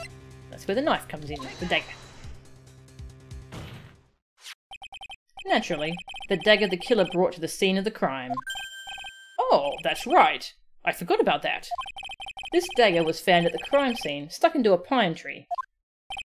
Yes, the detective found that this morning and brought it to me. Dahlia Hawthorne struck back at the killer with this. And she managed to wound him as well. Objection. Just because he let out a scream doesn't mean that he was wounded. For all we know, the blood on the dagger could have been from the victim. No. It says it. Look at your court record, Godot. Have you forgotten that the blood has already been tested? Since we learned it wasn't the victim's blood, it must be the killer's blood. The killer must have a wound somewhere on his body. The bullet in the shoulder. Check his shoulder with a metal detector. So, you're saying the blood on this dagger belongs to the killer? Exactly. A DNA analysis of the blood would prove it beyond a shadow of a doubt. And yes, Mr. Godot, it would prove that it's your blood. Nice theory, Trite. Order! Order in the court! Is this the end? Have I done it? Even he won't be able to change the results of a scientific test. Ha! Let me ask you something, Trite. Let's just say that it turned out that I was the killer. Do you really think I will be stupid enough to leave evidence like that? What? Just think for a second. This dagger was found this morning by a detective and brought to me. There was already blood on it, correct? But even so, I was the one who brought this dagger here to the courtroom. Yes, what does that prove?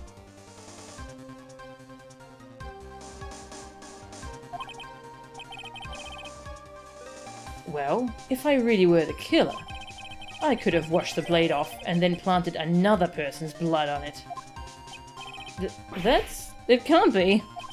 In any case, there's one thing I can guarantee, Trite. That blood, it doesn't belong to me. Not a chance. You think you missed the reveal where the staff was shown to be a sword? When and how did it happen? Did Gumshoe and Phoenix not get into trouble for hiding it? Yeah, they kind of seemed to just graze over that. No one seemed to care that we were hiding it. Phoenix showed it in court and the judge was like, oh, this is a sword! And they just kind of moved along. What? In any event, it seems to be established that the killer was wounded. Alright then, witness. Continue your testimony. Well, wait a minute. What's the problem? I know I probably shouldn't say this, but there's a big contradiction in Nick's explanation. Maya? This dagger. You said that it wounded the killer. That's right. But... if Mr. Godot had really been cut with a dagger, his clothes should be bloody or have a rip in them, right? Maya? Maybe he just changed his clothes. That'd solve the contradiction pretty easily. What are you talking about? It's not that simple at all. Remember back to the day of the murder? Everyone that was on the inner temple side got trapped there. Ah, that's right. And once the bridge was fixed and the police headed for the inner temple, Mr. Godot was already there waiting for them. He never had a chance to change his clothes. I'm glad I didn't try and finish this case yesterday, because there's more gameplay left than... Oh. Well, maybe he brought a change of clothes with him. But no one could have predicted the lightning strike that shut down the bridge. Why would anyone have brought a change of clothes? Oh, did the judge take smart pills during the last recess? Well then, maybe the killer took off his clothes before he committed the murder. Murdering in the buff. That way he wouldn't get any blood on them. That's impossible, Trite. Do you know how cold it gets up there late at night? Huh? After a few minutes with no clothes on, you'd be frozen solid.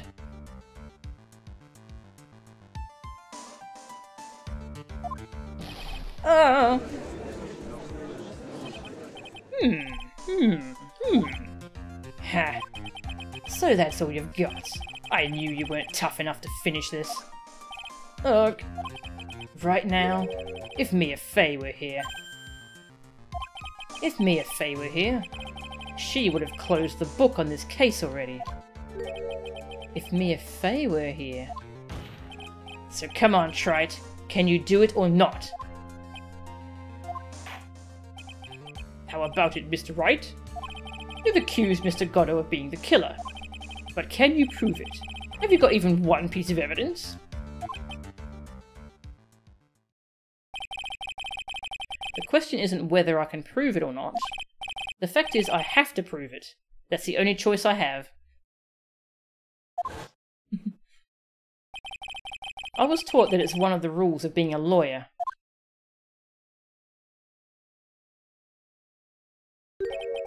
I can prove it. I'm going to bring your magnificent vengeance to fruition, just as you wanted. Ha! That's good. A fighter till the bitter end, Trite. Since there's just one piece of evidence that can prove your point. Save my game. Let me get the classic cornered theme. Argued. Why don't we go for the unlimited penalty? Are you trying to pressure me, Mr. Godot? Because it doesn't matter to me. I've got the one piece of evidence I need. Give me a break. You've got nothing, trite. So what do I do at a time like this? It's simple. I've got to think outside the box and approach this from a different angle. Alright then, Mr. Wright. Let's hear what you've got. There's one thing I've demonstrated in the previous cross-examination. The killer was wounded. That was proven by the blood on the dagger. But we decided that it was impossible for him to have hidden such a wound. If he had been cut by a dagger, there should have been a bloodstain on his clothing. There's one place the killer could have hidden his wound. What did you say? Hidden?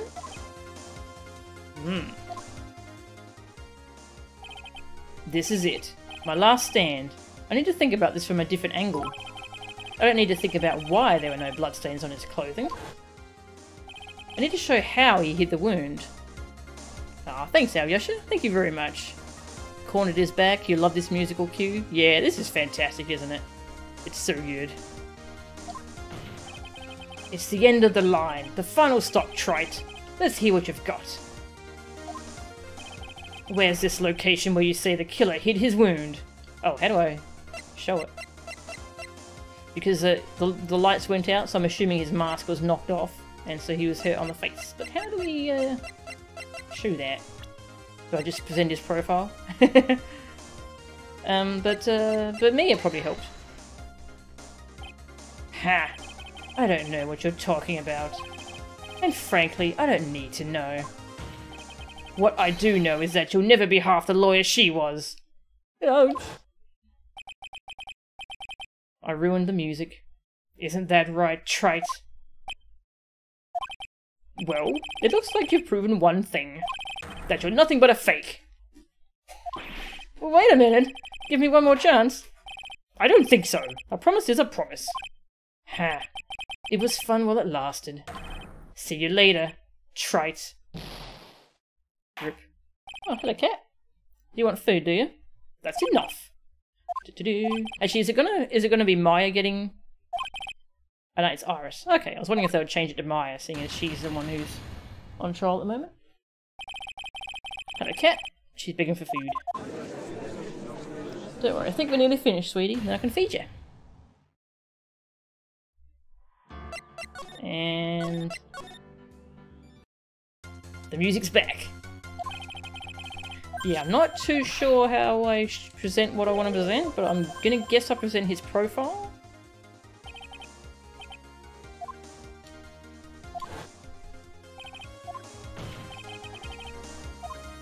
Bum, bum, bum, bum.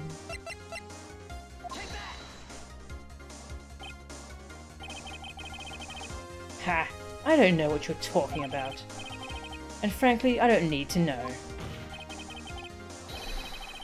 This might be a fake out. What I do know is that you'll never be half the lawyer she was. Isn't that right, trite? It's a fake out.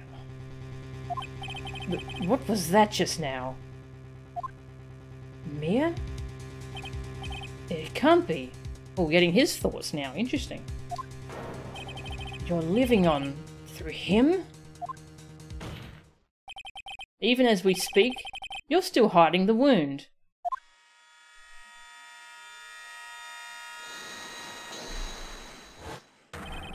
It's beneath your mask. That was like the father and son Kamehameha from Dragon Ball Z. During the fight, the red lights given off by the killer suddenly disappeared. Seconds later, the killer let out a scream. That's right, your mask went flying off your face.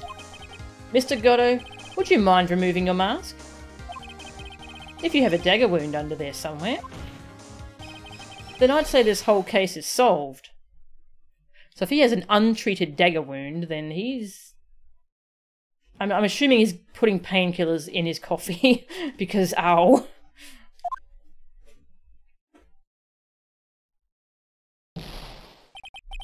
Ah!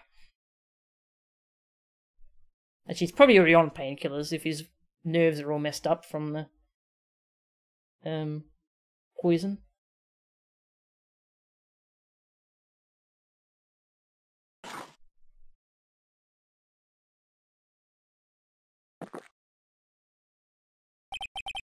Just now, I saw her spirit in you. Hmm?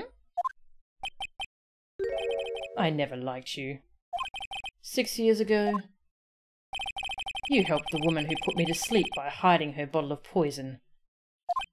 And then, while I was sleeping, you let Mia die. But you didn't care. You just kept living your pathetic, happy-go-lucky life. You even had the nerve to follow in her footsteps as a lawyer. I could never forgive you. That's what I thought. Mr. Godot. But I was wrong about you. I knew it from the very beginning. The truth is, the only person I could never find it in my heart to forgive was me. You? Yourself? I was the one that failed to protect Mia. Me and no one else. I tried to avert my eyes from the truth, to escape from the harshness of reality. I just couldn't face Mia's death head-on, so I ran. I hid behind a mask. I threw away my true name. I couldn't even deal with being a defense attorney anymore, so I quit. But you saved Maya. Yeah, that was my plan. Up until just now, anyway. But what do you mean? Are you listening, Maya? If I had really wanted to save you, then there's one person that I should have gone and talked to right away. Who would that be? Are you talking about Nick? But I didn't do it. I tried to get the help of Iris and your mother, but I closed my eyes to the most important man involved. Do you know why? The real reason? No. Why? I suppose I wasn't really interested in saving you at all. Huh? I think I was just trying to salvage what's left of my own broken soul. I was trying to make up for the fact that I couldn't save Mia. Nothing more.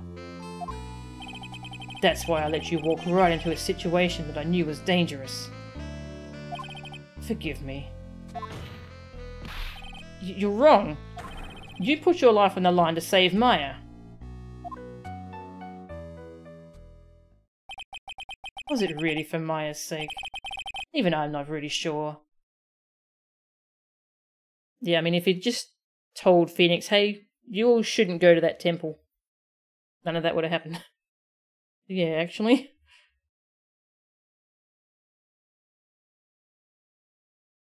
Yeah, and then Misty wouldn't have died.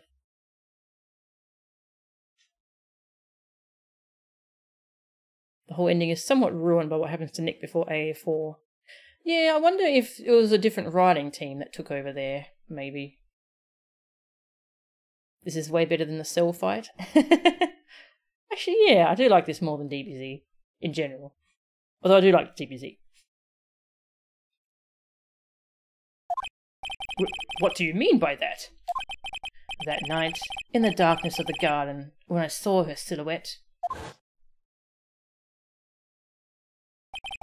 a part of me must have known the truth. The truth that it wasn't really Dahlia Hawthorne standing there in front of me. It could have been Misty Faye, or even that little girl. But I still picked up the blade. It was like I was dreaming.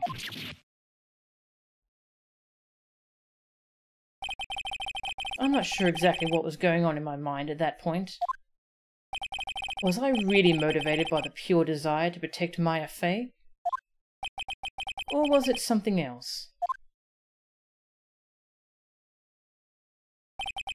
Was it my hatred for a woman who had stolen everything from me 6 years earlier? Could it have been simply a desire for revenge? And now, I don't know anything anymore. I did learn something today, however. I finally realized that I was the arrogant one. I was just chasing an illusion, a fantasy. The stupid fantasy of defeating you in the courtroom. You were the one who made me realize my folly. You never ran away from Mia's death.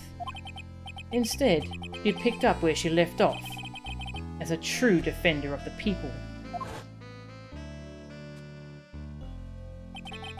In that one moment, I understood everything.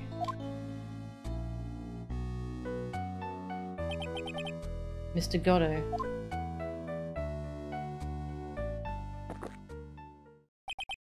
I think you already know this, but if you don't, my name is Diego Armando. But Mr. Armando, I believe in you. I know you were trying to save me.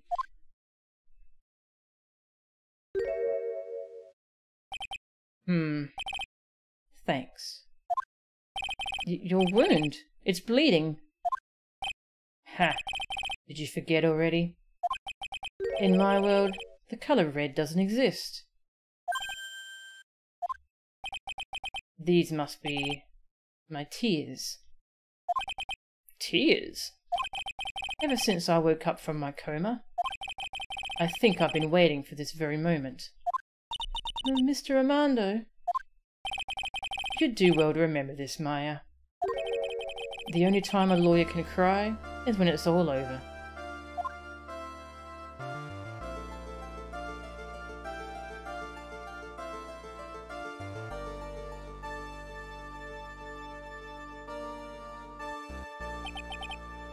This time, it really is all over, isn't it?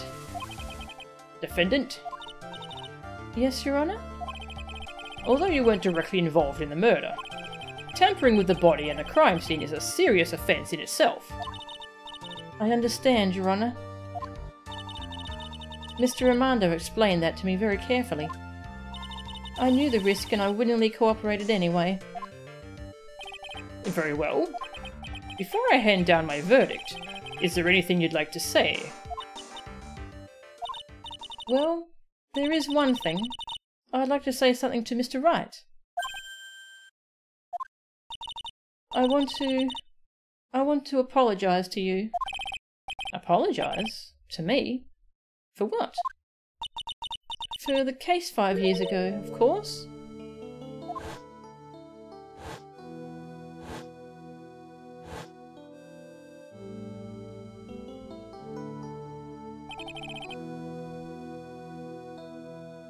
Did Godot's profile get updated in the court record? Let's see. Nah, it didn't. That would have been a cool little thing. And I'm just going to catch up on chat.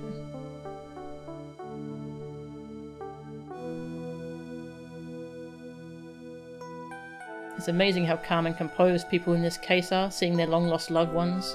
Misty sees Maya and has no reaction. Godot sees Mia and maintains his cool persona. Yeah.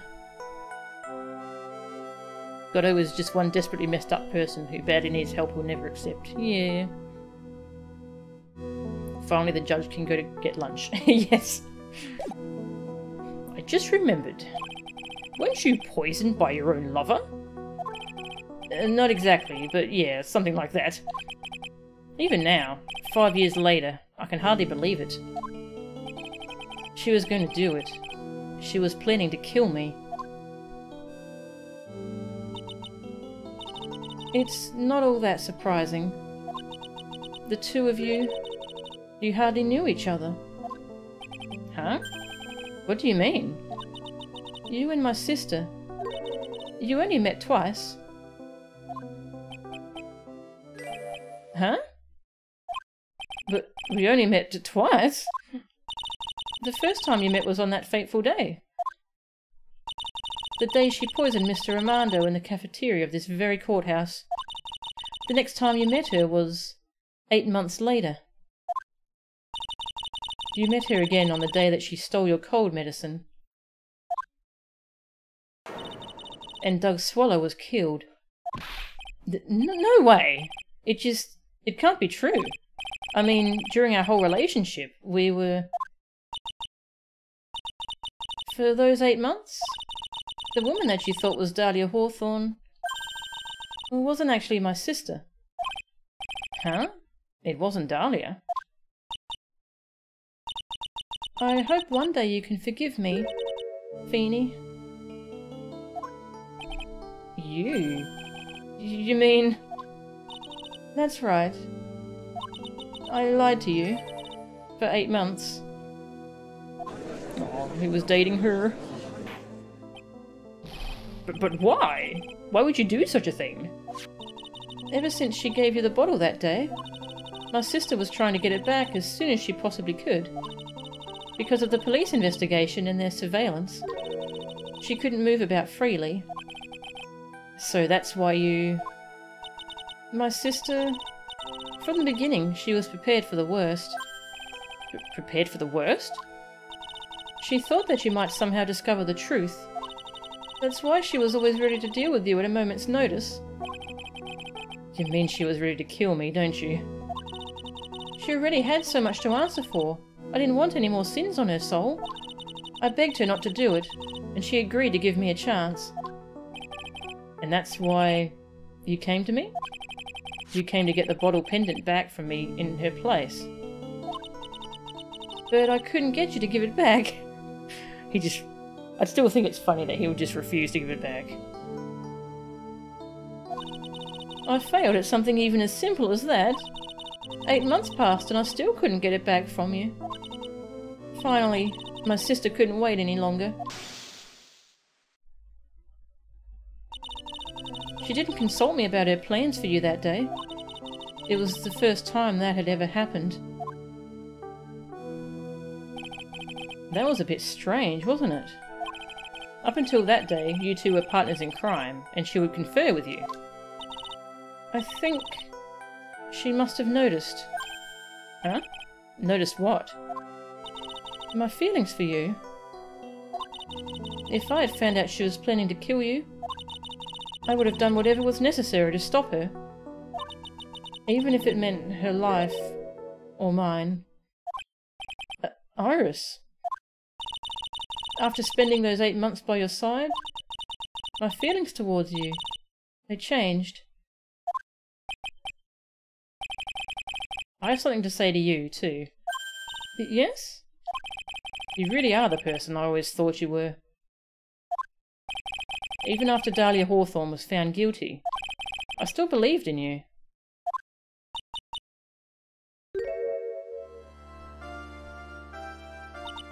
Thank you. Aww.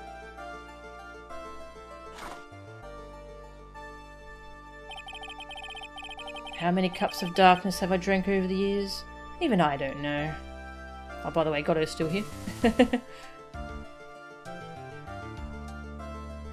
Yeah, I really like Metal Gear Solid 2 as well, actually. It was my first Metal Gear Solid game, though, so I didn't have expectations for it. But yeah, I still think it's a good game. I'll tell you though. Right now, this one here is the greatest cup I think I've ever had. Don't you think so?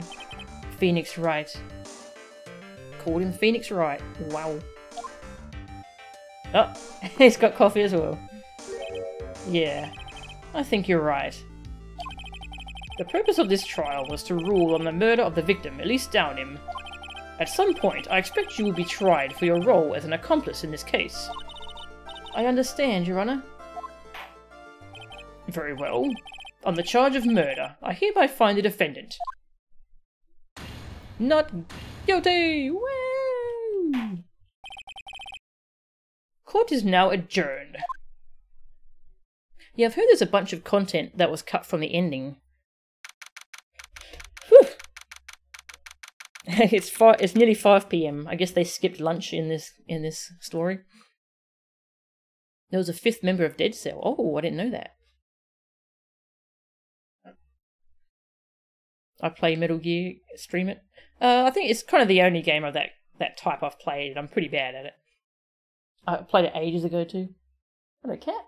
Yeah, I'll feed you soon. Don't worry, sweetie. I'll feed you. I shall feed her.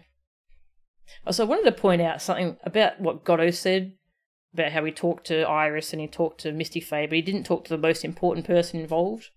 But he said the most important person involved was Phoenix, but he was wrong. The most important person involved was Maya. He should have talked to her. That's my opinion. Told her what was going on. February 10, 4:51 PM. Defendant lobby number 1. So I guess it's all over. The way everything ended. Was justice really served? The man who risked his life to save Maya is being sent to prison by my own hand. Of course justice was served. Mia! I'm proud of you, Phoenix. He's always surprised every time she shows up, hey. It's like, he should be like, hey Mia, how have you been? I'm proud of you, Phoenix. Your defense was truly brilliant. But I couldn't save Mr. Armando, the man who cared so deeply for you. You're wrong, Phoenix. You did save Diego. You saved him in the only way possible. You mean, with that verdict? I think one day you'll understand too. Phoenix, I want you to remember one thing. You were as good out there today as any defense attorney could ever hope to be. There's nothing more you can learn from me. Mia! You've accomplished something that I wasn't able to. I owe you a great deal. Thank you. Accomplished something she wasn't able to. What's she talking about?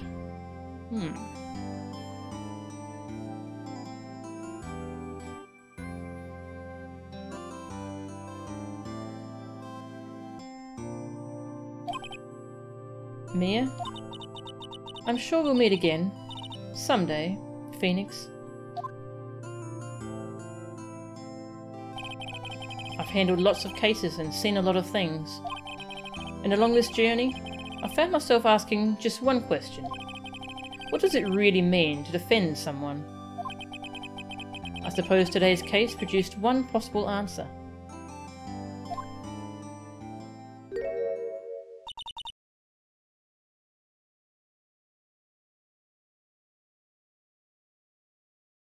Yeah, I totally agree with that counting.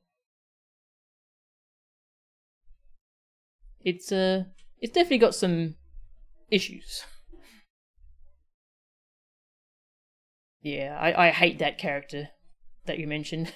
I hate that character so much. Ugh. Nick? Maya? I guess it's just like my sis said. Mia? What did she say? That night, when I channeled Mia to get her advice on what to do, this is what she wrote back in my notebook. Don't worry, Phoenix will save everyone in the end. I like the idea that she has a notebook she carries around just so she can, like, leave messages for Mia when she channels her. That's a cool idea. But come on, cut it out with that gloomy face. Can't you see? Me, Sis, and I'm sure Iris too. We owe you for everything you have done for us, Nick. Maya. How? How can you be so bright and chipper after all that's happened? You were brutally attacked. You even saw your mother murdered. Ouch! Francisca.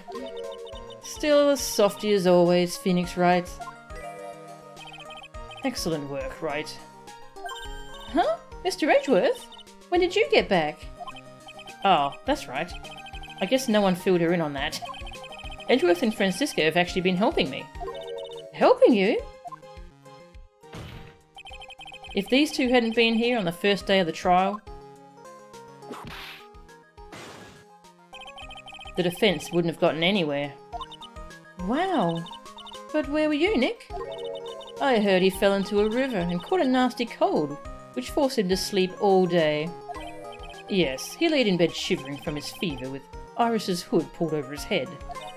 Oh, ouch! Talk about embarrassing, Nick. You definitely need more training. Anyway, thank you, Mr. Edgeworth. And you too. Francisca? They should have told her why he fell in the river, because she would tease him about that.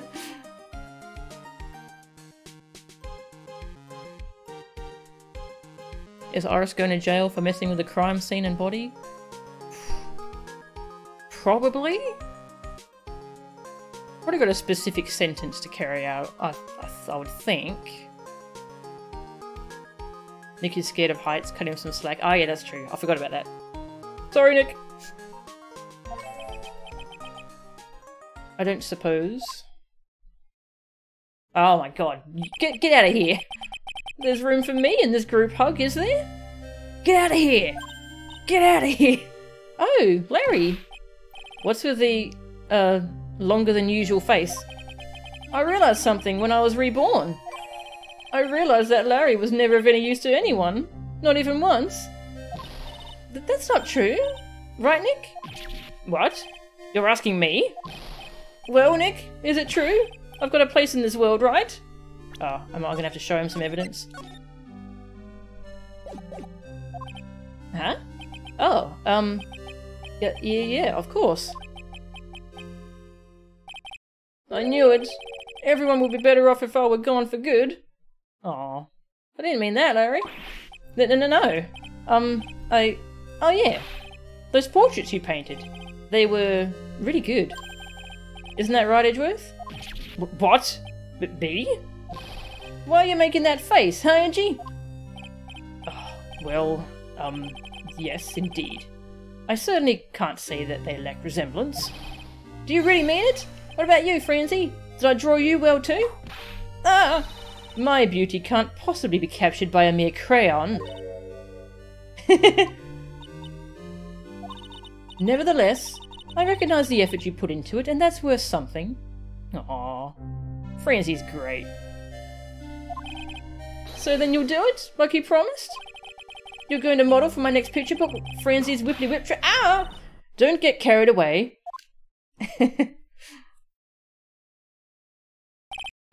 Well, how about that? I guess painting portraits is the only thing I'm good at. The painting of Pearl was pretty darn good too, if you ask me. Huh? Now that you mention it, I haven't seen her around. Pearls? Where could she have gone? Normally she would have made a beeline for Maya. Oh, I'll go look for her. Be right back. Hey, Pearly! Right. You seem to be uncharacteristically puzzled. I suspect you are wondering how Maya can be so cheerful despite all that has happened. Yeah. To be honest, I can't understand it either. Francisca. That's right. She lost her father fairly recently as well. I think I understand how she feels. Maya is a much wiser person than she appears, and I think she realizes something. Now is exactly the time when she needs to be as strong as she can. What do you mean by now is exactly the time? Maya wasn't the only one that was badly wounded by this incident. In fact, there was someone that was hurt far more deeply than she.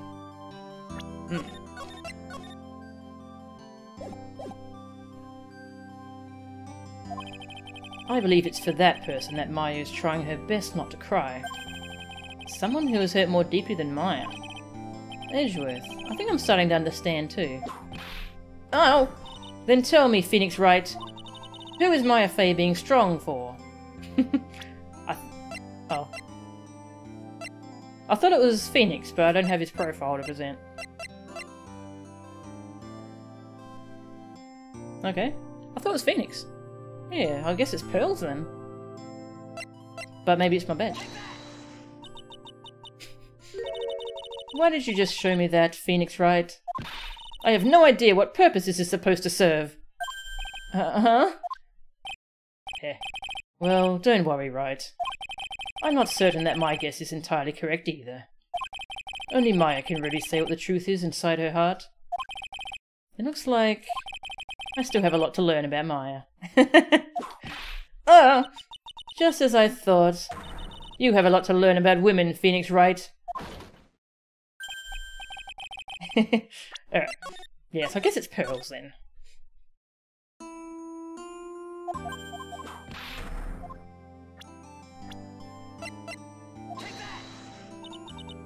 Pearl Faye? The poor kid. After all, the reason that she worked so hard to follow the instructions was because she loved and believed in her mother, Morgan. Francisca arguably gets more character development in this game than the game she's ostensibly a major character in. Yeah.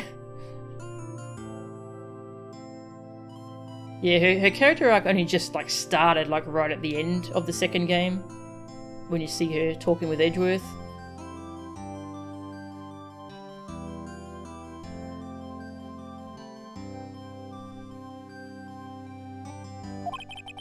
It's for the good of the Fae clan. I'm sure she believed in every last word. She thought she was doing it for Maya. That's why she was so happy. It shows how truly devoted she is to Maya. Aww. But it's a cruel irony that it was her exuberance that led to this tragedy. Maya Faye's mother was killed, and Maya herself was put into the deepest peril imaginable. And that's exactly why Maya is putting on a brave face. She's doing it for Pearls' sake, until she can see her smile again. Oh hey, so this is where you all were. Wow, looks like we've got quite the bunch here today. Ouch! Well, what was that for, sir? Sorry about that, Scruffy. My whip just seems to have a mind of its own. What's up, Detective Gumshoe? Oh, you know, this and that. Anyway, congrats on your win. Let's go out tonight, pal. Dinner's on me. My salary's just sorta kinda gone down by a teeny weeny bit, but it's alright. I made reservations at a first-class French restaurant tonight. Ah! Pretty good work, Scruffy. That whip was your reward. Detective Gumshoe? You said a first-class French restaurant. Oh no. You don't mean... Très bien! Where else? Hello, sweetie. She's meowing at me. I knew it. We're doomed. Come on, let's go everyone! Can't keep Maggie waiting, pal! Hey you, crybaby! You're invited too! Oh, forget about me. Pearl and I will be at the loser's shack eating potatoes. You know, Maya's taking an awfully long time to get back. Just gonna save because I haven't saved in a little bit. She's still out looking for pearls. Oh, Maya. What's wrong? Nick, what do I do? Pearly, I can't find her anywhere. Huh? I'll bet she just went back home. That's all. I thought so too, so I called the village. But no one has heard from her. This has never happened before. But wasn't she like just here channeling Mia? As I figured, she has been badly hurt by this incident. She feels responsible for the tragedy that has befallen you, Maya. But none of this was her fault. What should I do? Detective Gumshoe? Yeah, what is it, pal? Could you guys go on ahead? But what about you? Maya and I we'll join you guys once we find pearls. Nick? Don't worry about us, Detective Gumshoe. We may be a little late, but we'll definitely be there. We have a lot of celebrating to do tonight, and I wouldn't miss it for the world. Yeah, but you're the... Ah! Very well, Phoenix Wright. We'll go on ahead. Don't keep us waiting, right? We won't. But where should we look? Where could Pearly have gone? Let's go, Maya. There's only one place I can think of that Pearls might have gone to. Oh, am I going to have to pick out where she is? No? Okay. Hazakura Temple, main gate. Hazakura Temple. For pearls, I bet this is a very important place. After all, it's where this whole incident started. What's this? You're all back again so soon? Sister Bikini? I thought we'd be eating mashed potatoes alone tonight. So she's here? Pearly is here? She's in the training hall. Why don't you hurry along and go see her? Okay. Edgy's embarrassed sprite is great. Yeah, it is, isn't it? Pearly's not here. Ah. Maya, the hanging scroll. Ah. Someone cleaned it off. It's got to be Pearl's. Well, she did a good job of it. I don't know how she got it back to 100% to what it looked like. Edgy has an unused surprise sprite based off his surprise sprite in court, IRC. Oh! Thanks, Panicky. I'm going to go find that. It's got to be Pearl's. Ah! Mystic Maya! But Pearly! Why? Why did you just leave like that? Mystic Maya! Mystic Maya! Oh. I swore that I would never trouble the two of you ever again. Because it's all my fault that Mystic Maya's mother. That's why you came here? It's the least I could do, to pray for your happiness. You didn't have to do that, Pearly. It wasn't your fault. You didn't do anything wrong. Of course I'm sad that my mother is gone, but how do I say this? I'm still happy. You don't have to lie just to make me feel better. No, really. It's true. The only reason I'm still here at all is thanks to everyone who was there for me. My sis, my mother, Mr. Armando, Nick, and you. If even one of you weren't there, I'm sure I wouldn't still be alive right now. That's why I have to be strong. For all the people that were there for me when I needed them. That's all I can really do. Mystic Maya? I'm impressed. You truly are the daughter of Mystic Misty. Sister Bikini. Your mother, Mystic Misty, was a strong woman indeed. I want to tell you what she said to me that night. After dishonouring the good name of Karayan, I don't have the right to face my daughter. But still, Maya is always in my thoughts. It's true. She will always be with me, until the day I die. Your spirit was with her. That's why your mother was so strong. Even at the end, I'm sure she had no regrets. She'll always be with me until the day I die, huh? There's a rule or something all masters are to follow, isn't there?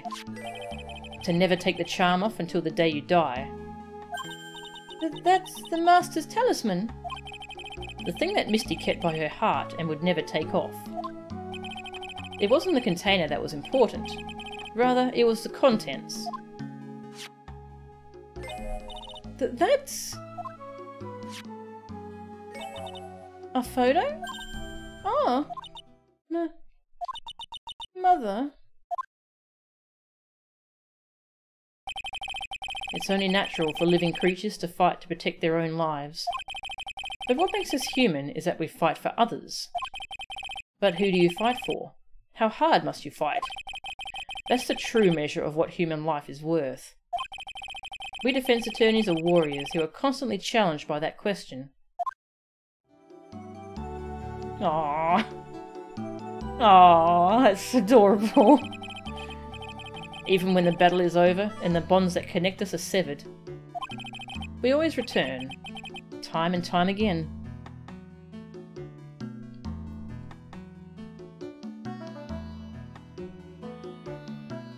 This is an adorable picture. Aww.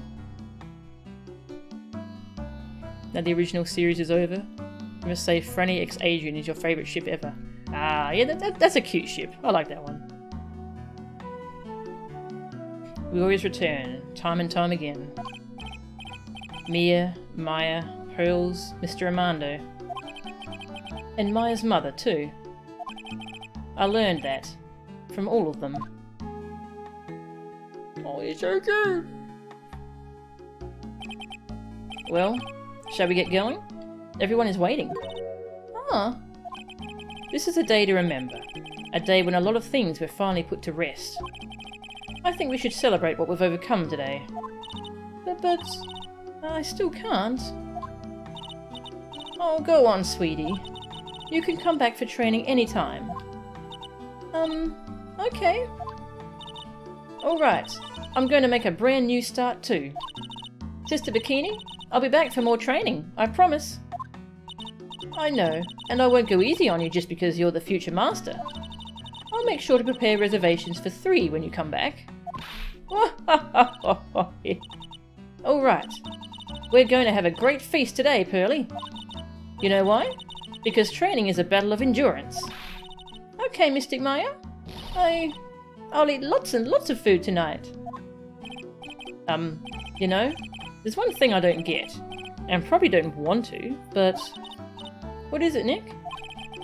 Reservations for training is fine and all, but why for 3? Come on, what do you think? You're one of us, Nick. Next time you can train right alongside us. Huh? I'll be waiting for you. Sister Bikini will take special care of you. Huh? Huh?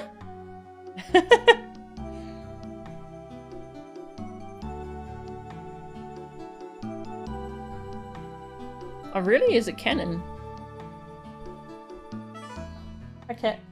You really want food, huh? I'll feed you soon, I promise. We're nearly done, I promise. It'll be great, Nick.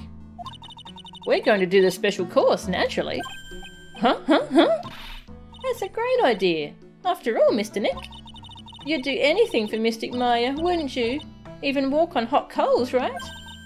We'll have a nice big meal before we come next time. Right, Nick?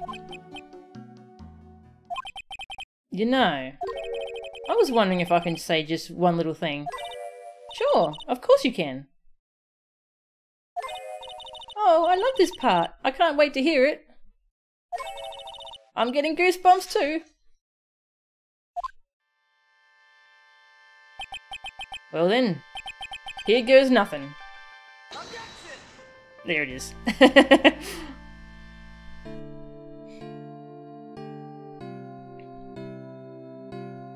Does the manga count as canon?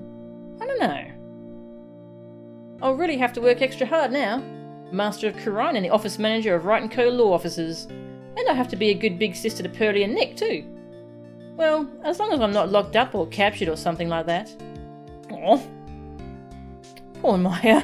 That was meant to be funny, but I found it very dark. Oh. So it's true. Mr. Nick really is Mystic Maya's knight in shining armour. He went through with the special course all the way to the end. Actually, I heard there's a legendary extra special ultra course here too. I think I'll surprise the 2 of them by making them a secret reservation. Pearly. Plotting.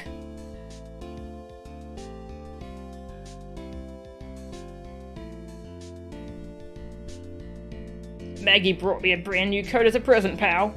I feel 10 years younger. I'll never take it off. Yes, but somehow you just don't seem the same.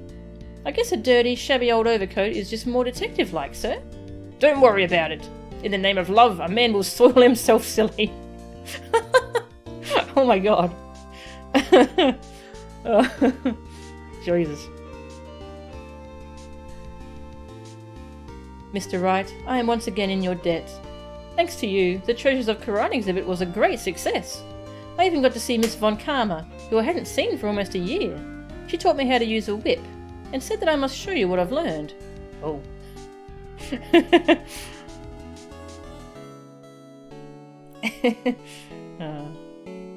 Okay, they do like hinting at it. They are hinting at it, aren't they? Desi and I started a company called Master Mask Consulting. We're dedicated to stopping the evil plans of all the criminals in the city. Our motto is, cut it out please! Pretty cute, huh? Well, we'll also sell plans to the criminals as kind of a side business. I wonder if that's okay. Sometimes I think maybe we're the worst criminals. That's pretty messed up. Wow. I wanted to show my appreciation to Mr. Wright for exterminating Don Tiger. So I lent him $500,000 and a tea set. A special thick tea, one I mixed with my own 2 hands. I bet he's drinking it now. Win through compromise.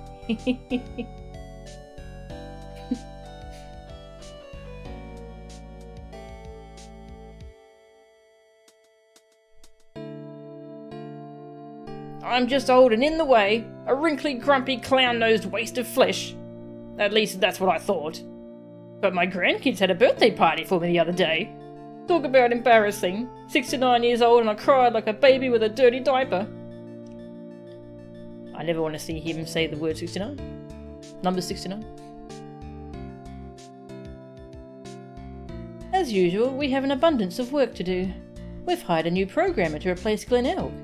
I do hope everyone will get along. His name is Adamada.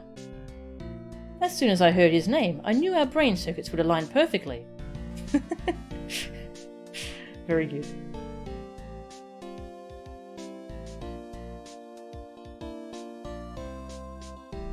My. More reporters. Since the murder, we've made so much money, I hardly know what to do.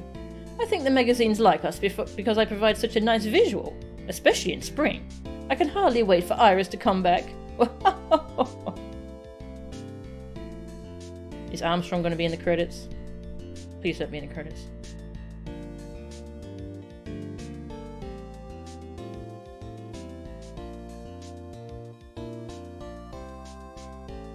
You've turned into such a respectable man, Feeny. It was so sweet of you and everyone else to come and visit me here the other day.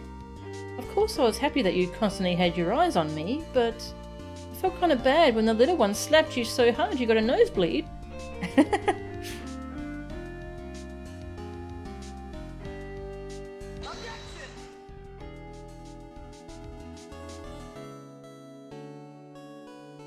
Their voices.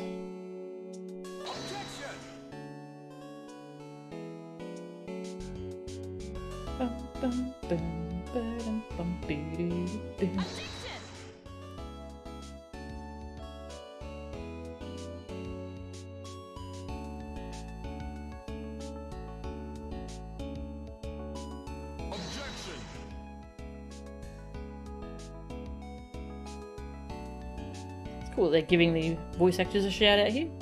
Like, I assume they were in the credits before, but they're doing like a specific shout out here.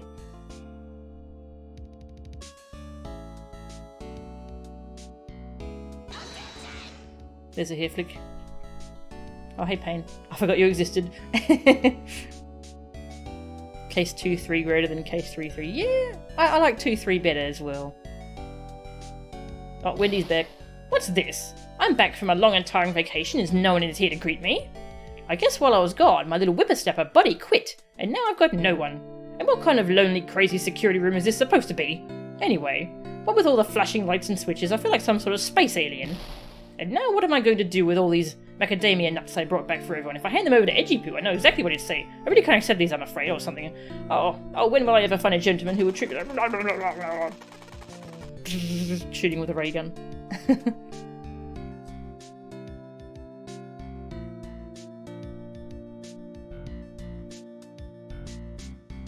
I finally found something I love to do. Franzie's Whippity Whip trip is going to turn the art world on its head. I should have realised it sooner. Self-centred, lazy, antisocial. I'm an artist. A really good portrait artist. I'm not a loser after all. Oh. Shinji Mikami. Ah. The RE4 guy. Ah. Yeah, he is a good portrait artist.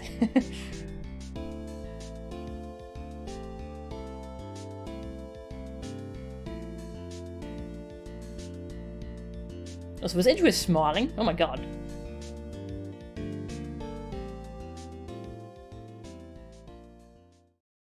The blue badge is greater than Armstrong. Agreed.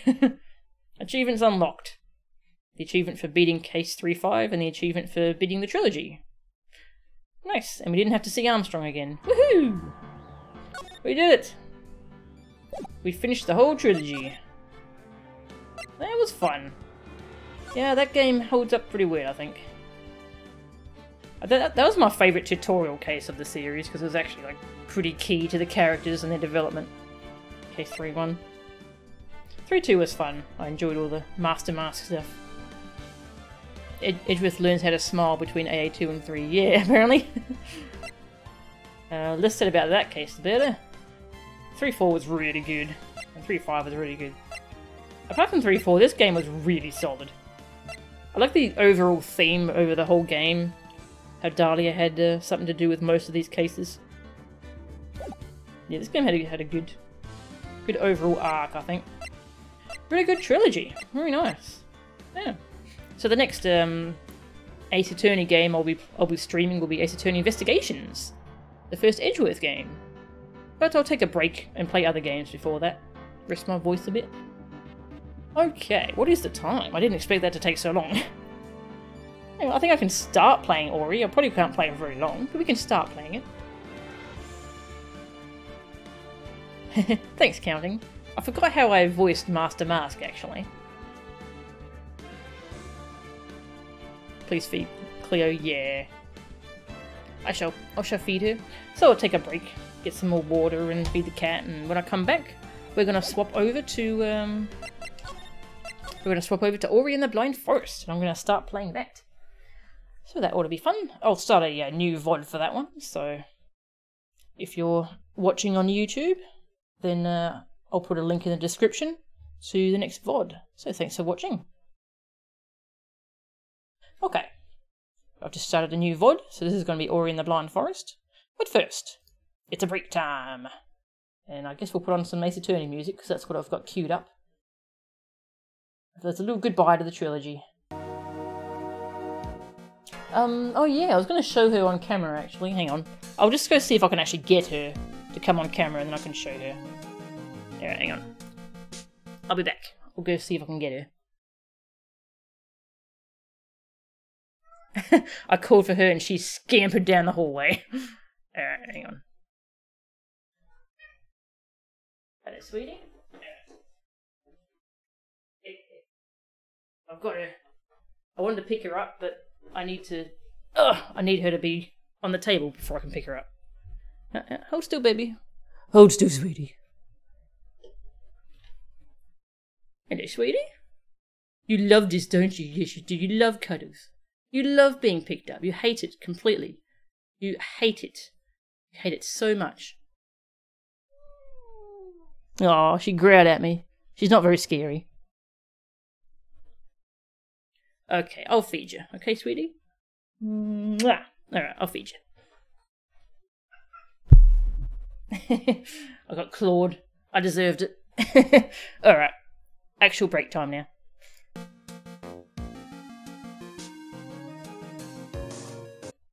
Okay, I'm back.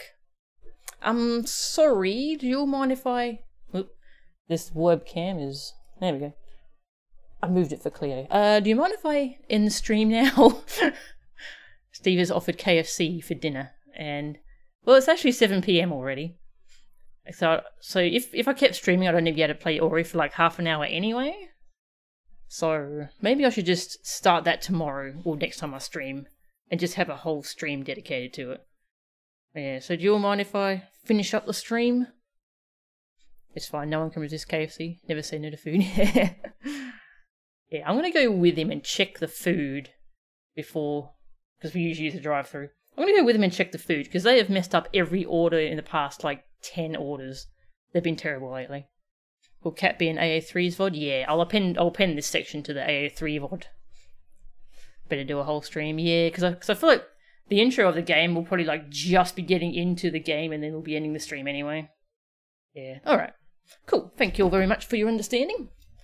I shall, and I love you, you're great. You're also great, I love you. And I love my cat, even though she sliced my hand open a little bit. I don't know if you can see it. I deserved it, because I picked her up. Find someone to host. I'll send you all over to I Ate Your Pie again, because he's playing more Mario Maker, and that's hilarious. / raid. Actually, I'll just host. Host I Ate Your Pie. And I'll see yous all later. See yous.